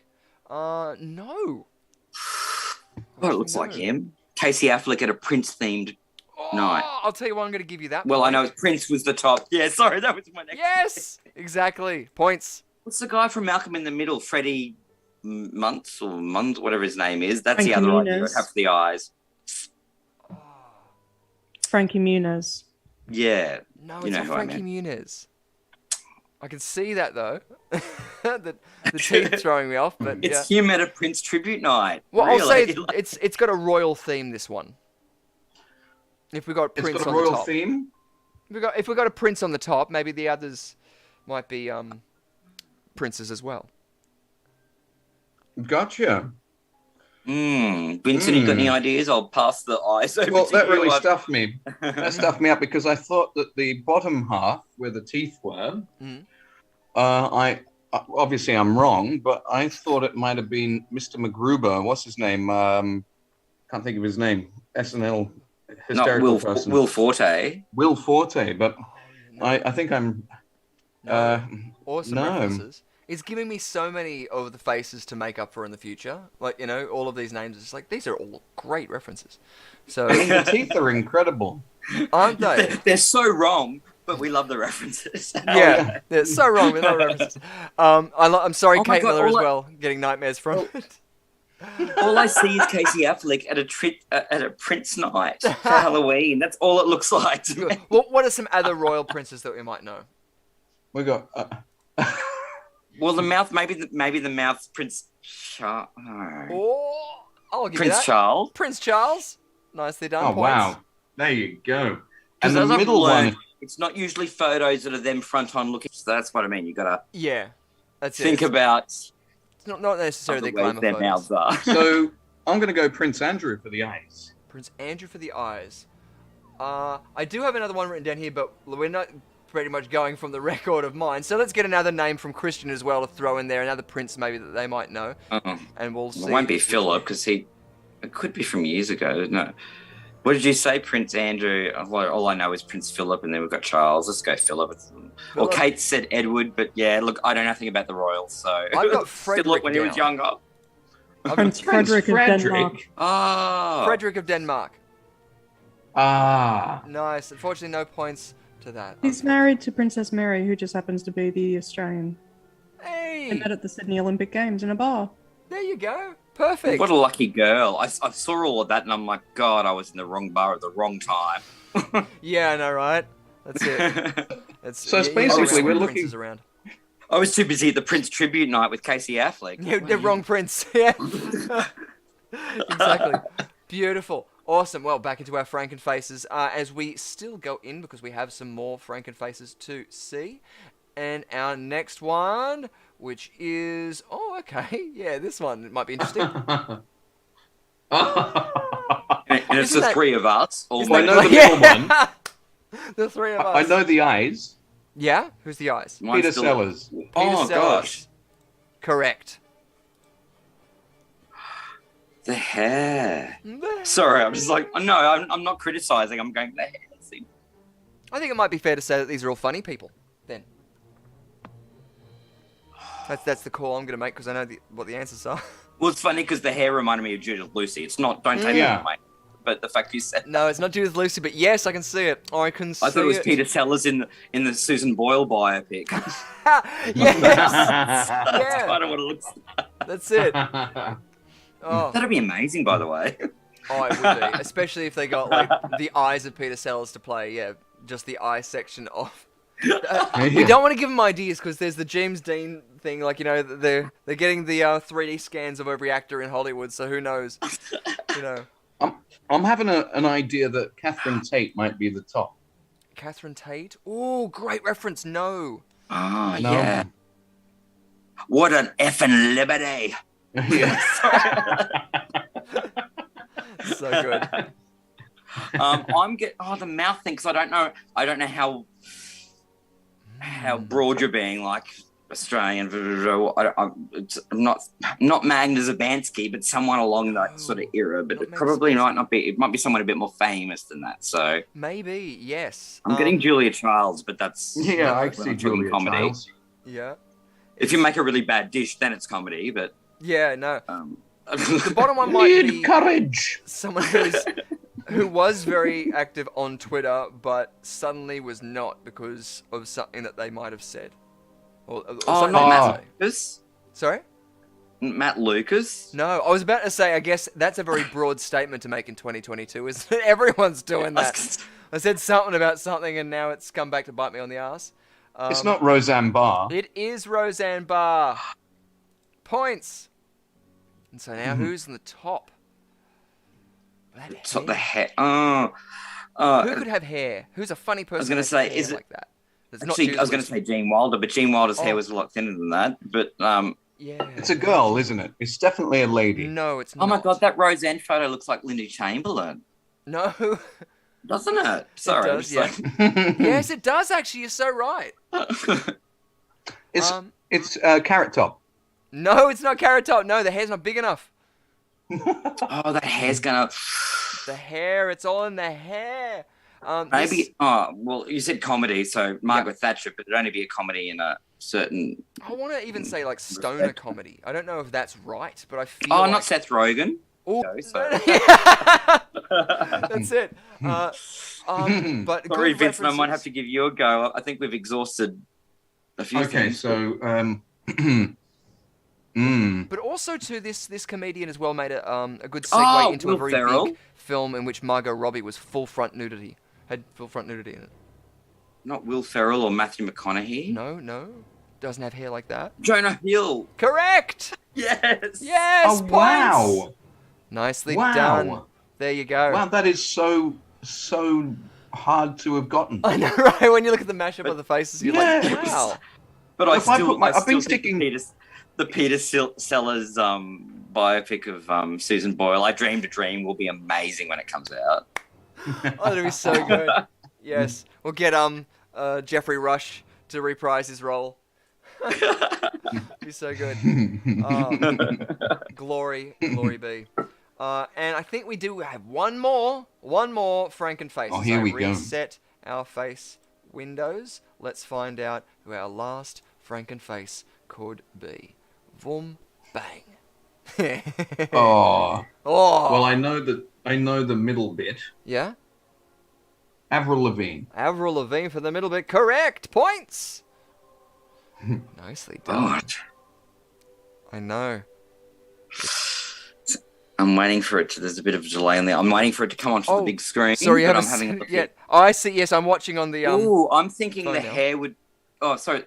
I'm thinking the hair's Jerry Halliwell, Jerry Halliwell. as in Ginger Spice. Yes, Mel C. Is that right? Oh no. Oh. Sorry. The No, Gingers. she's Ginger Spice as Jerry Halliwell. Oh, I'm it's thinking this one. So I think you're right. That's Is Ginger the Spice. hair? Yeah, you get Oh points. yeah, you're right. Is that Sorry, Baby C? Spice? Which There's a one's delay Mel on my C? other Is she? screen. She's scary, is she? She's sporty, isn't she? No. Which one is Mel Ginger. C? Mel C is Ginger. sporty, Mel B is scary, Emma Bunton is baby, Victoria was posh, and Jerry Halliwell was ginger. Thank you. I knew Rhiannon would back me up. Thanks for Beautiful. being there. I knew you'd be. No, because you said Ginger, and I was like, yeah, that's my mind's going. It's Ginger, but I just didn't know the. For some reason, Mel C was coming into mind, but you're absolutely right. So you got the points for that. Nicely But done. then it throws me because Avril Lavigne's got the streak through her hair, and I'm like, it's just like she's trying to be Jerry Halliwell. Yeah, Yeah, it's it's confused. sort of opposite side, exactly. Beautiful stuff. So she got a bit of stubble, I suppose, from being with the lead singer from Nickelback for that long. It would bring that out. Yes. Well, Phil so- Robinson's throwing in their Old Spice, and surely from the stubble on the chin, that's what it's giving me. From that stubble on the chin, all I see is Julian Assange. But Yeah. Full beard. No, it's not Julian Assange. yeah, No, I know who that is. got an idea. Crazy to not get it. Yeah, absolutely. Yeah. Crazy. Yeah, I get who that is. Oh, Lady Gaga. No. No, it's just not. It's just not the Sorry, Gaga. I'm having a look that they're all musicians, aren't they? So Yes. perhaps it's Andrea Bocelli. No, it's not Andrea Bocelli, But but musicians. I'm I glad was you gonna said say- that because I was about to go. It looks like John Malkovich. Malkovich. The beard, I mean, not the whole face. No. Well, I was going to say, if you look as well with the hairstyle, so we've got Ginger Spice's red hair at the background. We've got maybe a little bit of the side above the ear of Avril Lavigne, but the facial hair and the hair as well that's attributing to the last bit is not only the facial hair on the face, but what else? Oh, you've got the yeah. pigtails. Yeah, so who else? Musician has pigtails. Ah, If I you know get it, who if it you can is. get it. Thanks to Phil, but I wouldn't have. Yeah, Phil's given us a bit of a tip, and I'm seeing it now. But I never thought his mouth would necessarily look like that. I could see the stubble, but It's very clear skin. I'm going to say, Boy George. No, not Boy George. Is it the Eurovision Song Contest game? No, it's not. No, not older than that. Again, the crazy. What Conchita? Yes. It has been mentioned in the comments. Has been mentioned in the comments. And again, another Stoner reference. Oh well. Oh, Who was that, Christian? I'm going to say. I know Willie who it is. Nelson then. Who was it? it's One more Willie time. Nelson. Willie Nelson. Yes, I think you said that, Christian, didn't you? Yes, I did. I thought you did. Yes, twice. Now, when I tried to Vincent, get- you're going to want to have your chat up.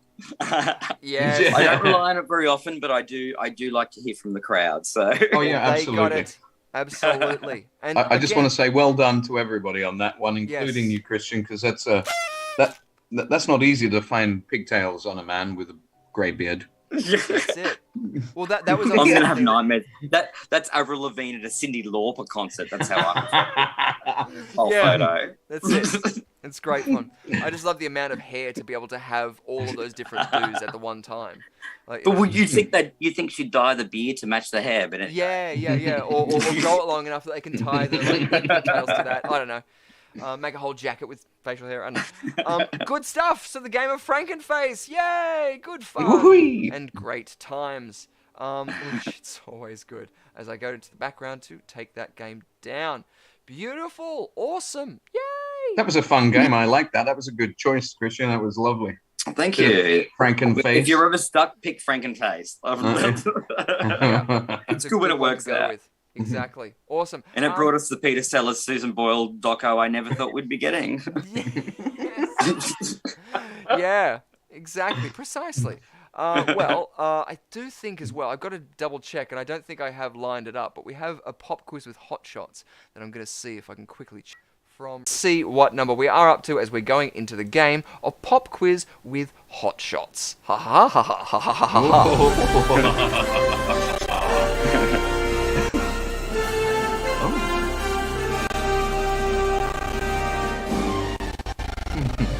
Ooh, jittery love. Beautiful stuff. Now, just what I'm doing in the background is just dragging something in so that hopefully it should work and setting it up so it doesn't loop and it also goes to the full screen. Here we go! Hello, everyone. You can't even see him. Why can't you see him? Oh, I know why. Hold on, I have to play it whilst Hello, I do everyone. this. My name is There you Gil. I'm a voice talent in Germany, known for dubbing movies, for commercials, documentaries, and other things in the media business. Ich habe Gäste. Okay, es ist Freitagabend, war eine lange Woche. Ich weiß, dass du Gäste hast. So lecker!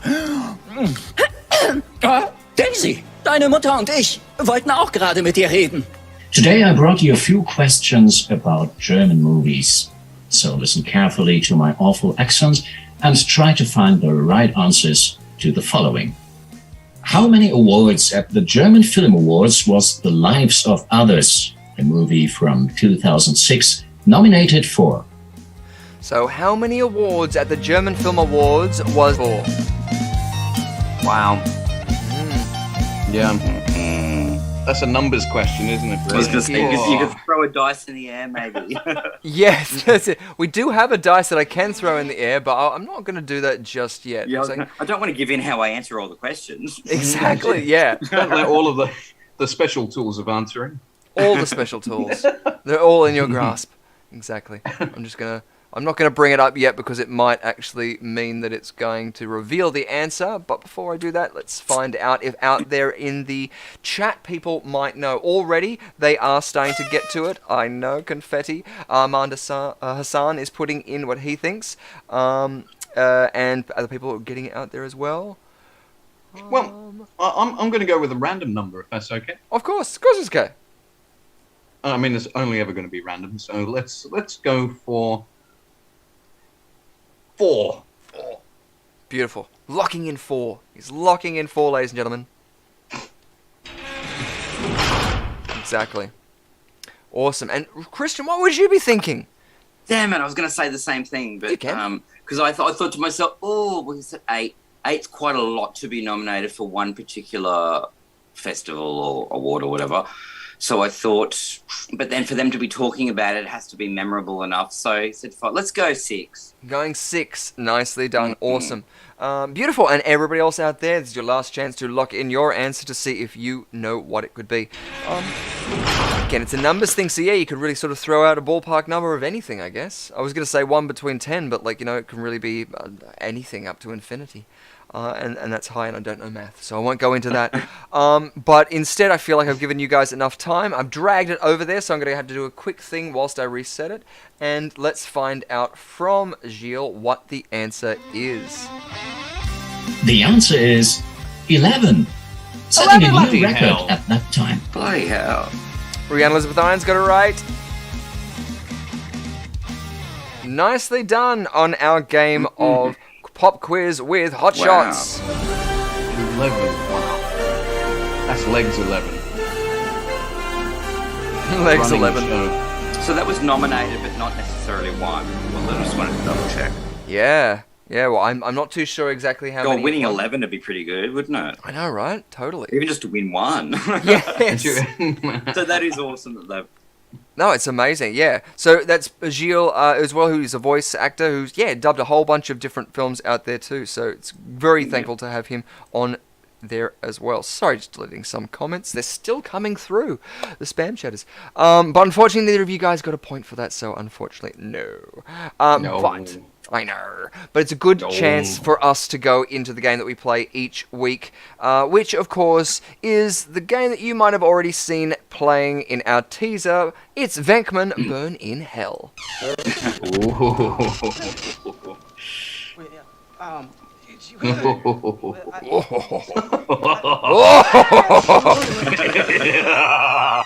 Zool!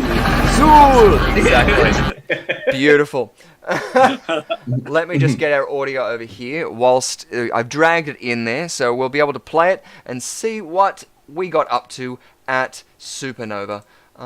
It's going very slow, and I have dragged it over, so we might need to give it just a couple of seconds whilst I do the loop. Awesome. And yeah, you can check out what we've got up to at Supernova.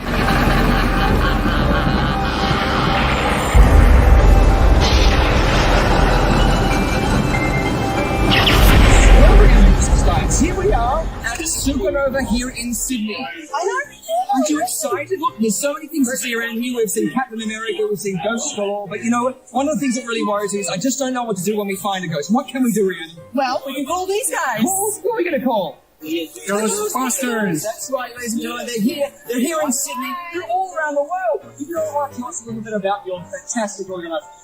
Well, we're Ghostbusters Sydney, and my colleagues Dr. Scans joined me here today at Supernova.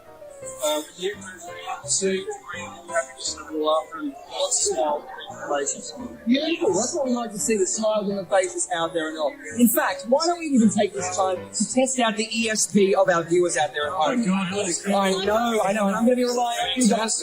Exactly. So, you guys might have seen it before. You can hold that for a second.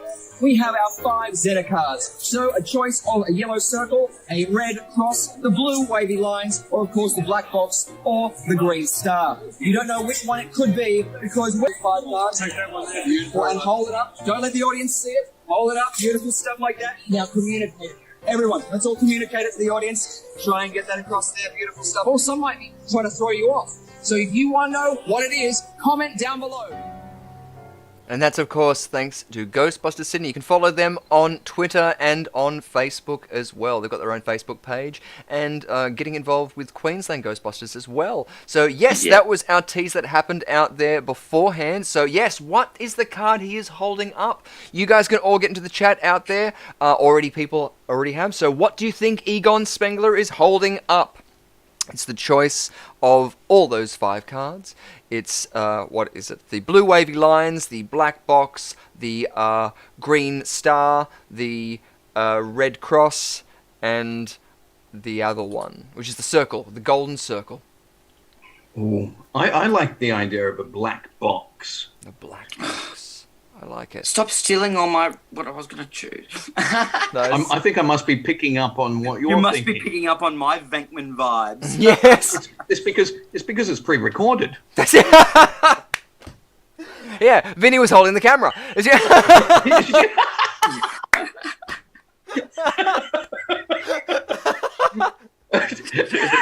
He wasn't. I should know, but I can't remember. No. That was thanks to Jasmine Carroll. She was holding the camera and was the amazing camera person for this, who was out there and also cosplaying. She cosplayed as Ariel from Little Mermaid. And what was the other character, Ree, that she was cosplaying as?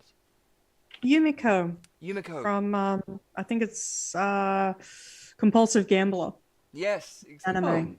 Oh, and beautiful outfits. You also took the photos, and they were helping her with the corsetry and the beautiful costumes and the big bows. And everything. We don't talk about the corsetry. Yes. Well, how can we not when we have Frankenfurter love happening with Christian? I mean, you know. Having said that, there are... I get the feeling Rhiannon doesn't want to talk about it, though. Yes. No, I was going to just quickly mention corsets for men. I don't know if you guys have seen those, but you can get full, like, corset vest suit things, and they look absolutely amazing. It's the perfect justification if you like paisley to wear paisley, whether or not, like, you know, it's the sort of contortion that you might want. Well, I've got really bad posture. Actually, I've been pretty good in recent years, and people have said to me, corsetry would actually... Yeah. But that's even the idea of vest. So you could put it as a medical use if guys don't. That's it. If guys are feeling too macho and don't want to admit to wearing a corset, I'm doing it for for my chiropractor bills. Get it made out of hemp, and you can get it for 2 medicinal reasons. You've well adjusted. Yeah, that's it. Great stuff. Awesome. Well, let's lock it in. Already we have out there Kate Miller saying the Red Cross, always the Red Cross, yes, in memory of Nonna. We've got the blue wavy lines from Phil Robinson. Jordan M following up with the blue wavy lines. Ahmed Hassan coming in with the black box. And what would you guys... I'm gonna go the star. Star. And Rhiannon, what would you like to be going? What does Shadow know? Well, Shadow's actually upstairs. Interesting. Yeah, well, he's had a big couple of months. He has. two lots of surgery. He's doing well, by the way, but I did get him to pick out a card before he disappeared. Beautiful. And he picked... There's the card. Wow. What did he pick, Rhiannon? The black box. He picked the black box. Awesome stuff. He picked the black box. Great stuff. Well, let's drag over the file and find out what it could be. Because I haven't even seen after export whether or not this file works. So I was going to say that the doggy must... What is it? Exactly, yeah. The doggy... Oh, yeah, exactly. That was a good statement. You're in sync with canines. Yeah, I was just going to say, like, I reckon his paws are incredibly still. Yes, probably. Okay, here we go. Let's find out what Egon's... But let's ask Dr. Spangler. What is it? It is the black square. Oh, the black square! Well, let's go black square! Yeah, you got it right. How was your ESP going along with Spangler? One was you got it right. You got it right. Well, you guys can get amongst it. Come and join the Ghostbusters down here at Supernova Sydney. Check out their website. Hey, Rhiannon, you do realise the extra surgery sounds like it's making Shadow smarter. Let's just say Shadow is Shadow smart. We're ready to believe you. Oh, nice. So there you go. Well Again, done. thanks to the Ghostbusters Sydney, we found out the Supernova who are catching ghosts all out there as well. And hopefully we'll get this Gremlins problem sorted once and for all.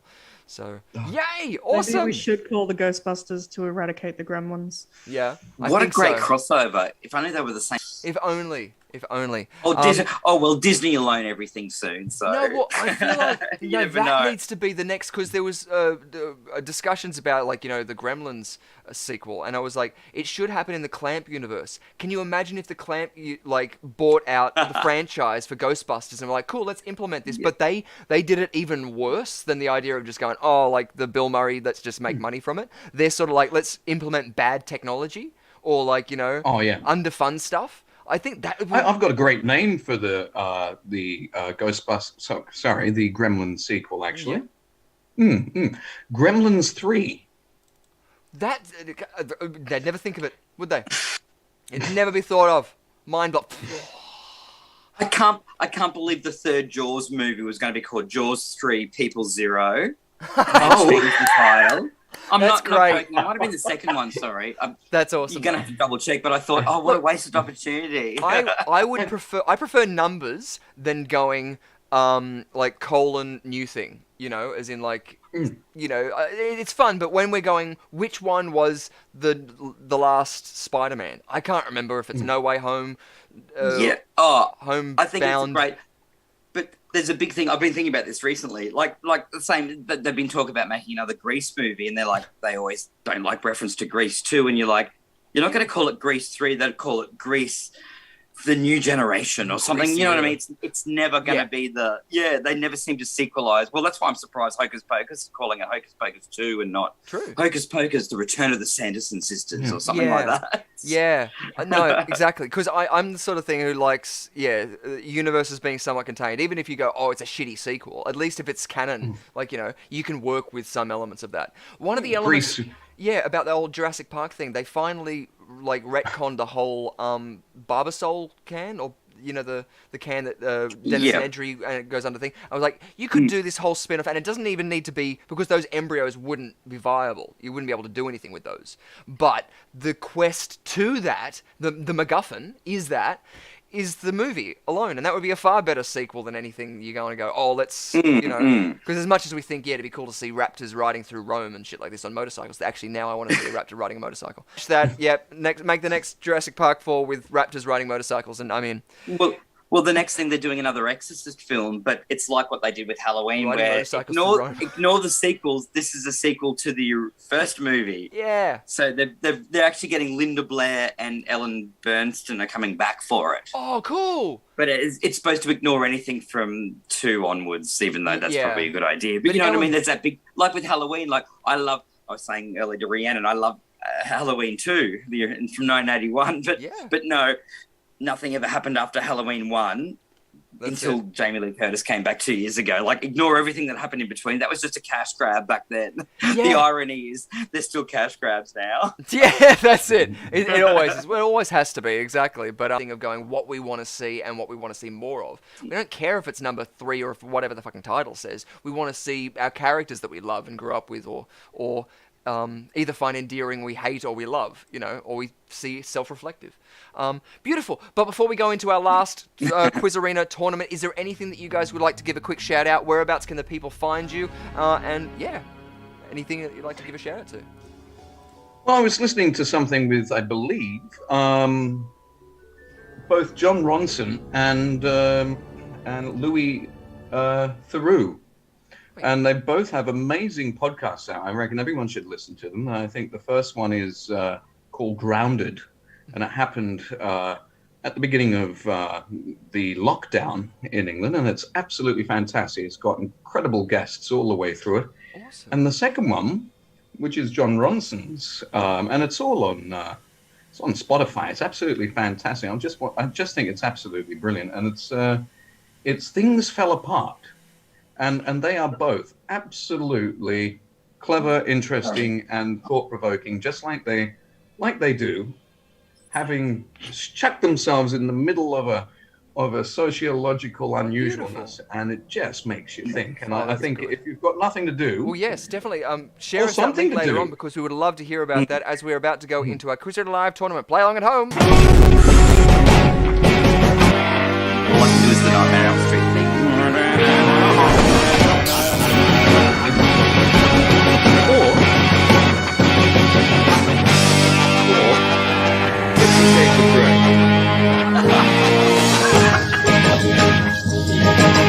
If there's a part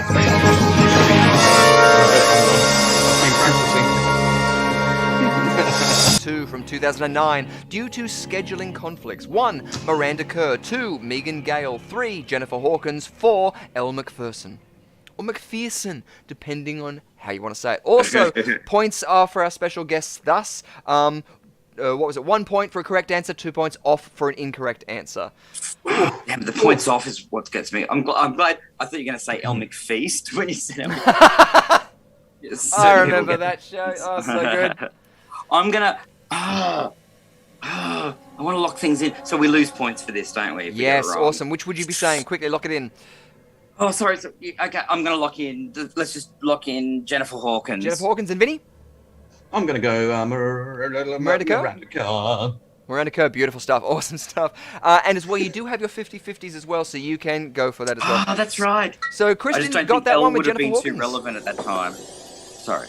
No, absolutely fine. So, yeah, we'll be knocking off 2 incorrect answers with that. As well as, Rhiannon Elizabeth Irons made the questions for this, so you can appeal to her senses for any hints that she wants to give you. Kate Miller as well got that correct as well. Jennifer Hawkins, of course, being the model. Nicely done. On that great tourism campaign that most of us can remember that wasn't Where the Bloody Hell Are You? And it was Jennifer Hawkins. Yes! Yes! Which Anthony Perkins feature was known as She Let Him Continue While in Development? 1. Twice a Woman. 2. The Black Hole. 3. Pretty Poison. 4. I'm Dangerous Tonight. So it was known as She Let Him Continue whilst it was in development. It was an Anthony Perkins feature. What was that film?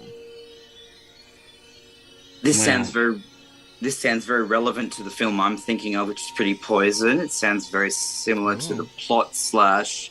No spoilers, but I'm going to lock in Pretty Poison. Beautiful. I like it, Pretty Poison. And what would I'm going to go 50-50. Nice. Knock 2 of those out. Goodbye, The Black Hole, and I'm Dangerous Tonight. Awesome. So I'm going to go Twice a Woman. Twice a Woman. Nicely done. Awesome. Let's find out. In fact, Rhiannon, what is the answer? It is Pretty Poison. Pretty Poison. 1 point Love that on. movie for anyone who hasn't seen it.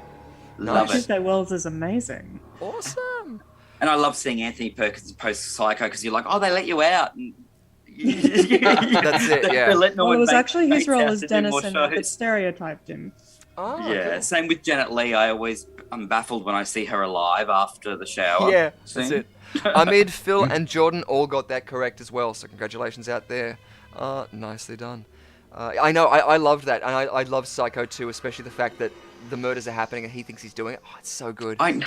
It's so good. I Yeah. went to the wrong screen. I always go to the wrong screen. Here we go. Our next question. Which glamour girl is featured on a poster hanging on the back of Mike's bedroom door in 16 Candles, 1984? 1. Oh, Shannon Rhiannon. Tweed. 2. Kelly LeBrock. 3. Heather Thomas. 4. Catherine Bach. Catherine Oh, Rhiannon, you keep us on our toes. Oh, my gosh. I've got an idea, but I'm going to go a 50-50 for this one. Nice. Knock 2 of those out. Goodbye, Shannon Tweed and Kelly LeBrock. Nice. Damn it. Heather Don't you Thomas. hate when they knock out the one you were going to pick? No, that's a good thing, though, isn't it? Yeah. So, what are you going to say? So we got rid of. Sorry, it's loading a bit slow. So we got rid of Heather and Kelly, was it? We got rid of Shannon and Kelly. Okay, I'm going to Too go. late. Unfortunately, both of you lose 2 points. It's a timed round. Sorry, that wasn't me glitching, but I was going to pretend I was. Yeah, I know. Just like frozen there. Damn it. Kate Miller got that right. I know. I like living up to the naughtiness of this round being timed. It's sort of like, unfortunately, I gotta go. We're going. Damn it. Now I know what it's This been round like has taken being on a away TV 6 show. points. I know, right? Yeah. And you used a 50-50 too. I know. Loser. Don't ever do that again. Oh, I love it. I love it. Beautiful. Points are standing thus Vincent Parfitt on 18 and Christian Fletcher on 21 points. Despite being third billing in Taking Lives 2004, how many lines of dialogue does Keitha Sutherland have? 1, 4, 2, 21, 3, 17, 4, 13. In Taking Lives from 2004. I'm going to go 4. Nice. No, I say the same thing he says. So 4 lines? I'm going to go 4 as well, because you wouldn't be talking about it if it was 17. Like, Nice. So you're both saying seems 4 like lines. Number 1. Yeah. Awesome. Cool. I like it. And then don't say it. It'll be 13. Lucky for some actors. Yes, it could potentially be. What is the answer, Rhiannon?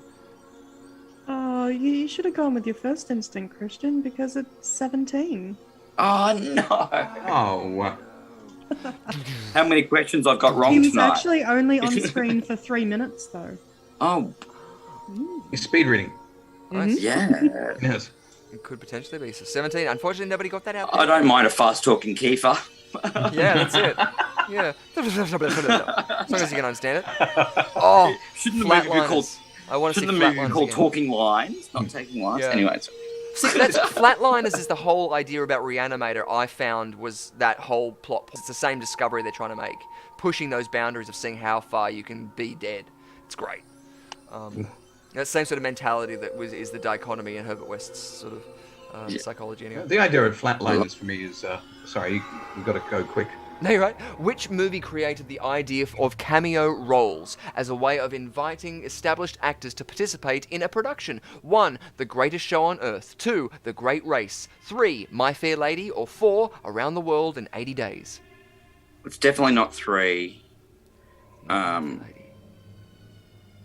Would not be 3. 2, Great Race, I watched not long ago. Not as full with cameos. I'm going to go 4.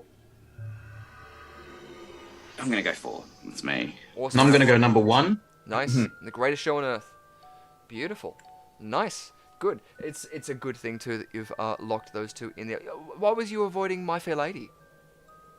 I'm a huge fan. I grew up obsessed with it, and I know for a fact that... When I say know for a fact... You're more... Exactly. You're confident level. Cameos in it. Well, it was Around the World in 80 Days. Yes. So, point on, 2 points off. Nicely done. I get excited because it happens rarely. Yes, no, take it. Kate and Phil also got that correct. Points are standing thus. Vincent Parfitt on 14 points. Christian Fletcher ahead on 20 points. Ooh, I know. Ooh. Already, look at it going. Beautiful. It's always good too when the points don't matter and then you get, it's like even the entire time in the last round. They do matter, Richard. They do matter. They do matter. Sorry, I'll give you another point for that. So Vincent, Pick up your game. Exactly. On the 1996 video release of Sound of Music, 1965, what was removed from the film to ensure it fit on one VHS tape? 1. The music. 2. The intermission screen, entr'acte, and the end credits. 3. Intermission screen and the entr'acte. Or 4. End credits. I had this particular VHS of the Sound of Music too. Oh, wow. And I'm sure... Number 3. You were going to say it didn't have the intermission? Is that your... Yep, or the entr'acte. What would you Thanks, Vincent. I'd say 3. Look, we did the Sound of Music in high school, so I watched that movie on repeat, but I could not remember an intermission screen or entr'acte being on my VHS, so I'm going to go 3 as well. Perfect. How funny. Awesome. The music. It's Yeah, that's so every musical scene. And so, where... And then it cuts out. It was so good. Well, you were correct. Intermission screen and entr'acte. Kate, Phil, and Jordan all got that correct as well. Nicely done. I miss the overtures, like oh yeah, all of that. What Rodgers was it? and Hateful Eight? Hammerstein. Yeah, Gone with the Yeah. Wind as well. Like, you know, it's beautiful. So you both I got love that correct, things didn't like you? that. As being a movie exhibitor, I appreciate things like that being on the discs or the films, because it means you can have a 20-minute intermission where there's music playing and something happening on a screen. That's it. That's the reason that the intro's so long. In Willy Wonka and the Chocolate Factory 1971, what were the most of the chocolate bars made out of? What were the most of the chocolate bars made out of? 1. Wood. 2. Krispy Kreme treats. 3. Chocolate. Or 4. Cardboard. I'm just instantly thinking of the TV show Nailed It! And hopefully... I don't know what the answer is, but that's probably where I would be going, and hopefully I haven't shot myself in the foot. Don't worry, Nailed It is me anytime I cook. Yes! So, yeah. Yeah, same. I've got my answer, but I'll let Vincent... I know an answer I'm going to lock in. Awesome. What do you think, Vinny? I'll wait till... I'm going to say 1. You would say wood. Nice. That's I'm going to say wood too, yeah. Then it sounds like I'm copying you. Okay, No. I'm gonna say wood. Well, it's a very prop department sort of thing to think of. Most of them probably would be just props. So you're saying wood too? Yes, and it's a shame because they look so tasty in the movie as well. Oh, yes. Oh, like that, yeah. Splinters. Maybe if it was balsa wood, maybe. Yeah. Correct! 1 point for each of you. Nicely done. He didn't fall in a chocolate river. He just got splintering in his mouth. It was just a sawdust. It's worse than the Dead Sea. You're really on top. Yeah, that's it. Yeah. Or no, having seen like, you know, what that like, you know, prop was, I wouldn't want to go into the water. Whenever you do like go into that, even if it's a theme park, you know, I don't know if I want to go into the water. Like, you know, if you fall off the Pirates of the Caribbean ride, it'd be like yeah, that scene in Simpsons. The best one I heard. Not the best one, but one of those horror stories that happens at the theme park. Someone fell off It's a Small World after all, and they said the worst thing about it was they had to hear that theme song on repeat for 2 hours while they got rescued or something. Yeah, that's it, exactly. In the end credits of The Wizard of Oz, 1939, Toto is credited as being played by Toto. What was the dog's real name? 1. Toby. 2. Tito. 3. Terry. 4. Tammy. I'm going to lock it in. I think I'm fairly sure it's Terry. Sorry, I wanted to lock it in before. Awesome, Terry. Yes, perfect. Awesome. I've got Africa playing over in my head, and I can just smell that too from Lynx. I don't know, and I believe you to be absolutely correct, but just in case, I'm going to say 1, Toby. Nice. Toby and Terry. Beautiful stuff. Awesome. Locking it in there. It's strange, yeah, they would put it just as Toto. Just keep the whole thing out there unless you're going to find what the dog's name is. Anyway. Yeah, and also Toto was actually female, so I'm sure. Well, there you go. I'm surprised they were called Terry. Yeah. What was the answer? It was Terry. We got Jordan M getting that correct as well, so nicely done. Who said Terry? You got that one, didn't you, Christian? Yes. Nicely done. Nice. Toby take as well. what I can get nowadays. Yeah. Just give me like flashbacks Answer-wise, to. I mean. Yeah. Oh, the labyrinth. Oh, I love it. So good. Amazing. Yeah. Brilliant. Beautiful. Up to now coming into question number 9. So our penultimate question. So yeah, if you haven't played along yet, get into the chat to play along for our last 2 questions as Vinny rubs his face in joy. In an alternate ending of Jumanji from 1995, Alan and Sarah gift Judy and Peter a pair of sneakers for Christmas. What were the sneakers named? 1. Van Pelts. 2. Soul Man. 3. Jungle Souls. 4. Jumanjis. Oh. Wow, this is a bit That's interesting. I know, right? I personally don't... Sorry, Vincent. No, you go. No, I don't. This is me talking loud. We'll work through it. We'll get half a point each. I don't think that'd be blazing or blatant enough to call them Jumanjis in a movie called Jumanji. That's just a bit. I can imagine Soul Man. Ha ha ha! That'd be so hilarious. I'm gonna go Soul Man. Soul Man 2, awesome. Vinny, what would you be going? I'm gonna go number 1, Van Pelt. Van Pelt's, awesome. Van Pelt's and Soul Man. What was the answer, Rhiannon? It is Jumanjis. Oh, Jumanjis, were they? Wow. There you go. I'm trying to change film history. Yes. Well, it was an alternate scene, so it was like an alternate dimension. Yeah, Kate and Phil both got that correct as well out there, so nicely done. Yeah, I would have thought the same thing. I would have gone probably either the Jungle Souls or Van Pelt's, just because I would have thought it's not necessarily Well, name. Van Pelt was the hunter, so there'd be no way they'd name it after him. Good point. Oh, and I Soul love that Man actor. was what the guy at the factory was actually called. So See what they need a scene at the end where really young Jack Black gets past the sneakers. Yes. Giving it over to the next generation. Exactly, yes. So, what do The Thing from 1982 and White Fang from 1991 have in common? In our last question, 1. The snow was made by Jello crystals. 2. Same shots were used. 4. Same dog in the leading role. In the leading dog role. It was McCready probably was still the played best actor by a of the dog. movie. That's great. Again, changing film history. I love it. I cannot see that, and Pet Sematary too. Anyway, what would you guys be thinking? The similarity. What was the linking factor? I'm going to go number 1. Number 1. Nice Jello crystals, snow. Beautiful. Yeah, I'm going to be boring and pick the least interesting answer. I'm going to go same filming location. Same filming location. Nicely done. Beautiful. For our last question, everybody else out there have got it in, and they were saying the same dog in the leading role was consensus because it was the correct answer. Armand and Kate and Jordan got that right as well.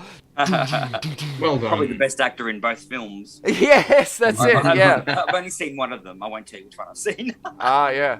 Nice. Beautiful. Awesome. 50-50. So yes, it was the same dog. Same dog playing the same dog in the leading dog role. So very, very well done. And good to see. It's always good to see the dog animal actors, I want to say, getting their accolades out there. Yes. Exactly. It's such a shame. It's such a shame that we didn't know that. Exactly, I mean, isn't it? It is. That's incredible prowess for a dog to have that many casting opportunities in the first place and get them I there. know. Like imagine doing one film and then knowing they're the go-to dog. Because he's a white dog. Sort of...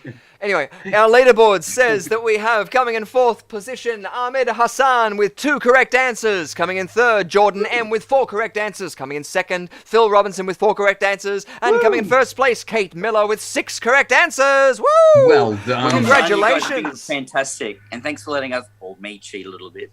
Yeah, anytime. I'm always down for it, as long as another way of getting us to that point. Like, obviously certain things cannot happen within parameters for fun reasons. But yeah, I love that, and so I'm always about that. We didn't get to our new game tonight of Run, Thomas, Run, but I kind of want to show you the stinger. It does go on a bit, and we'll probably get flagged for it, but we like it. But we love to see everybody else out there getting involved with the chat. Congratulations and welcome aboard if you haven't played along before.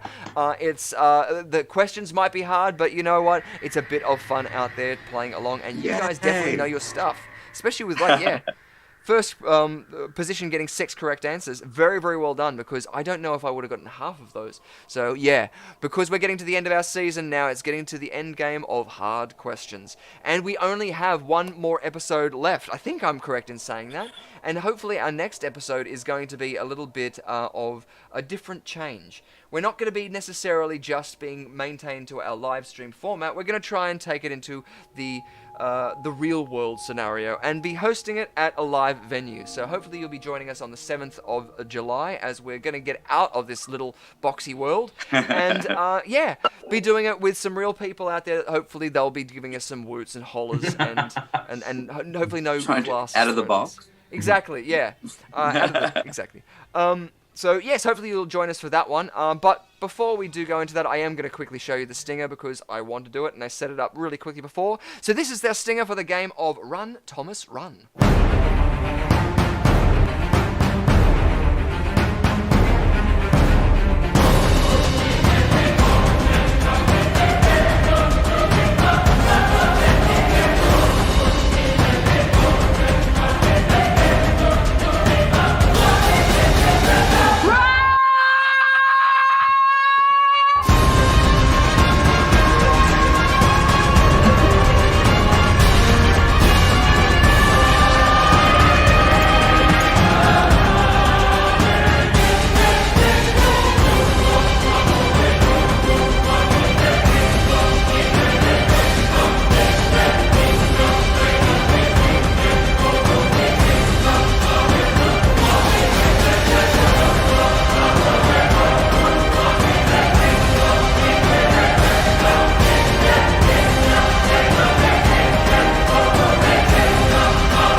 Beautiful. So the game all consists about the times that Tom Cruise has been running in films. And this more is a homage to the game on Price is Right. You know, the little I was yodeling going to guy? say, oh my God, the first thing I thought was, is that the Price is Yes. Right yodeling guy? And I'm like, I didn't want to be like really lame by saying. No, it is, yes. I'm glad it was. With Tom Cruise's face as well on there. So, yes, that's one of our next games that we do have to play out there. And, of course, another game we haven't had a chance at playing yet is another game where Rhiannon Elizabeth Irons is going to be asking you more tough questions, and you have the chance to play against her in the game of The Chasers War on All.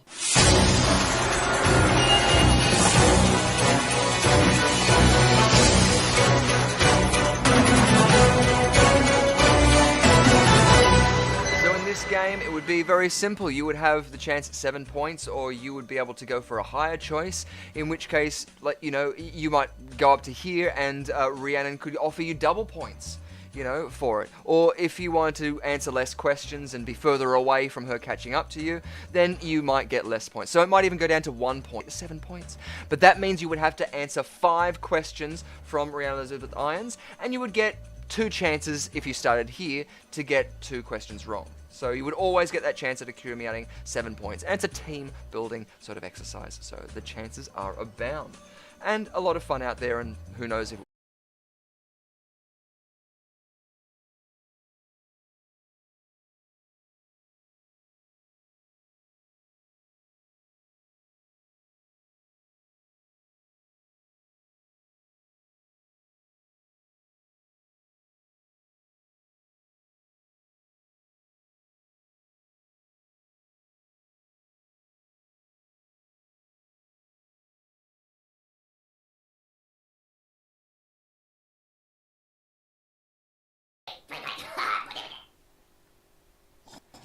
I don't know what happened there, but booted off the internet, so sorry about that. It looks like we're back now, very streamy and spittery, but we do have to just quickly close the show because our points are standing thus. We have Vincent Parfitt on 11 points and Christian Fletcher Official on 19 points. Congratulations!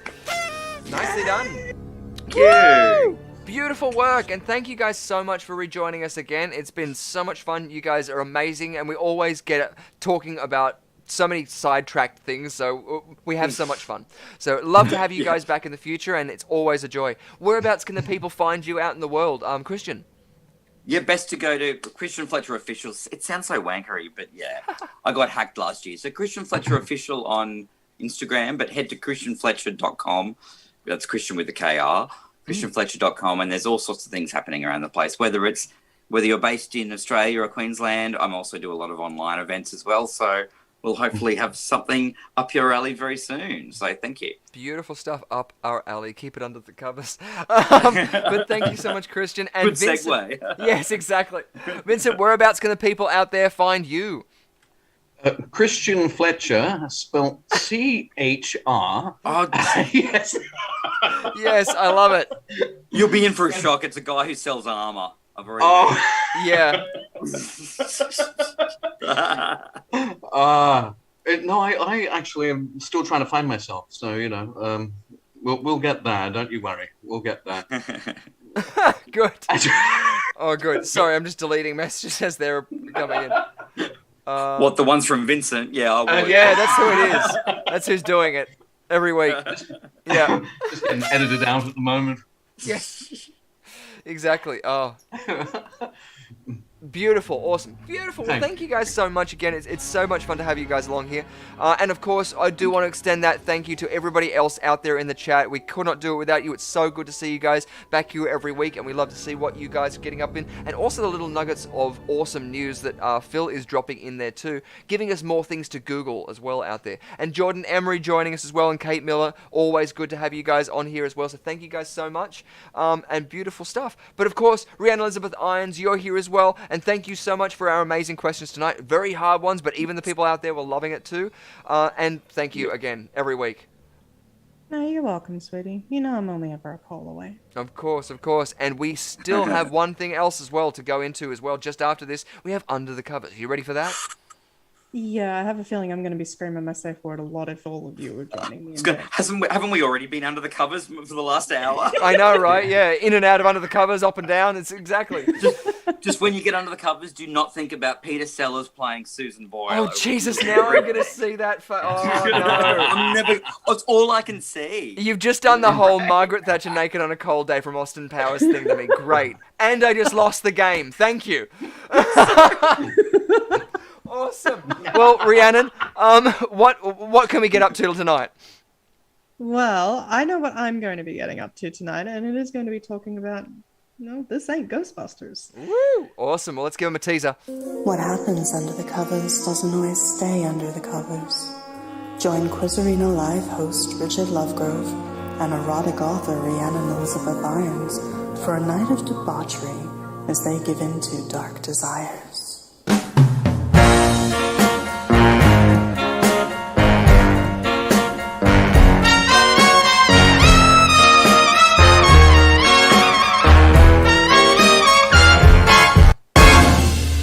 Beautiful stuff. So you can join us there right after this with the lovely Rhiannon Elizabeth Irons and, of course, Gizmo. Which you won't be feeding after midnight.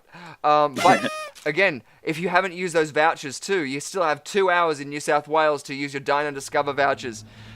Just because I think everyone in this state only remembered today to use it. And I don't know if it's something all around the country, but if it is in your state as well, get in and amongst that.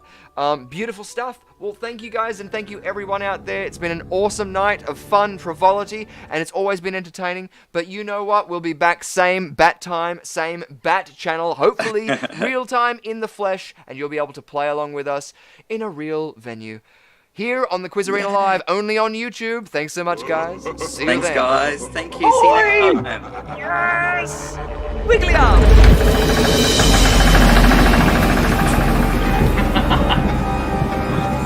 Nightmare on Elm Street logo.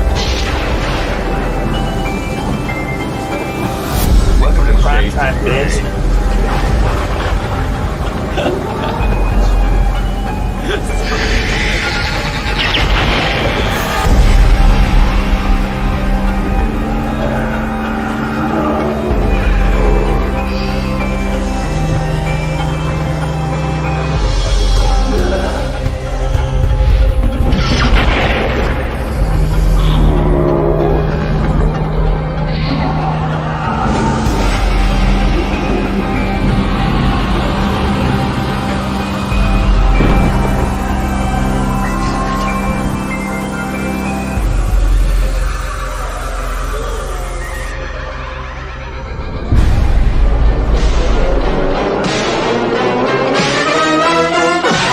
The sun never sets on those who ride into it. We just gotta keep going.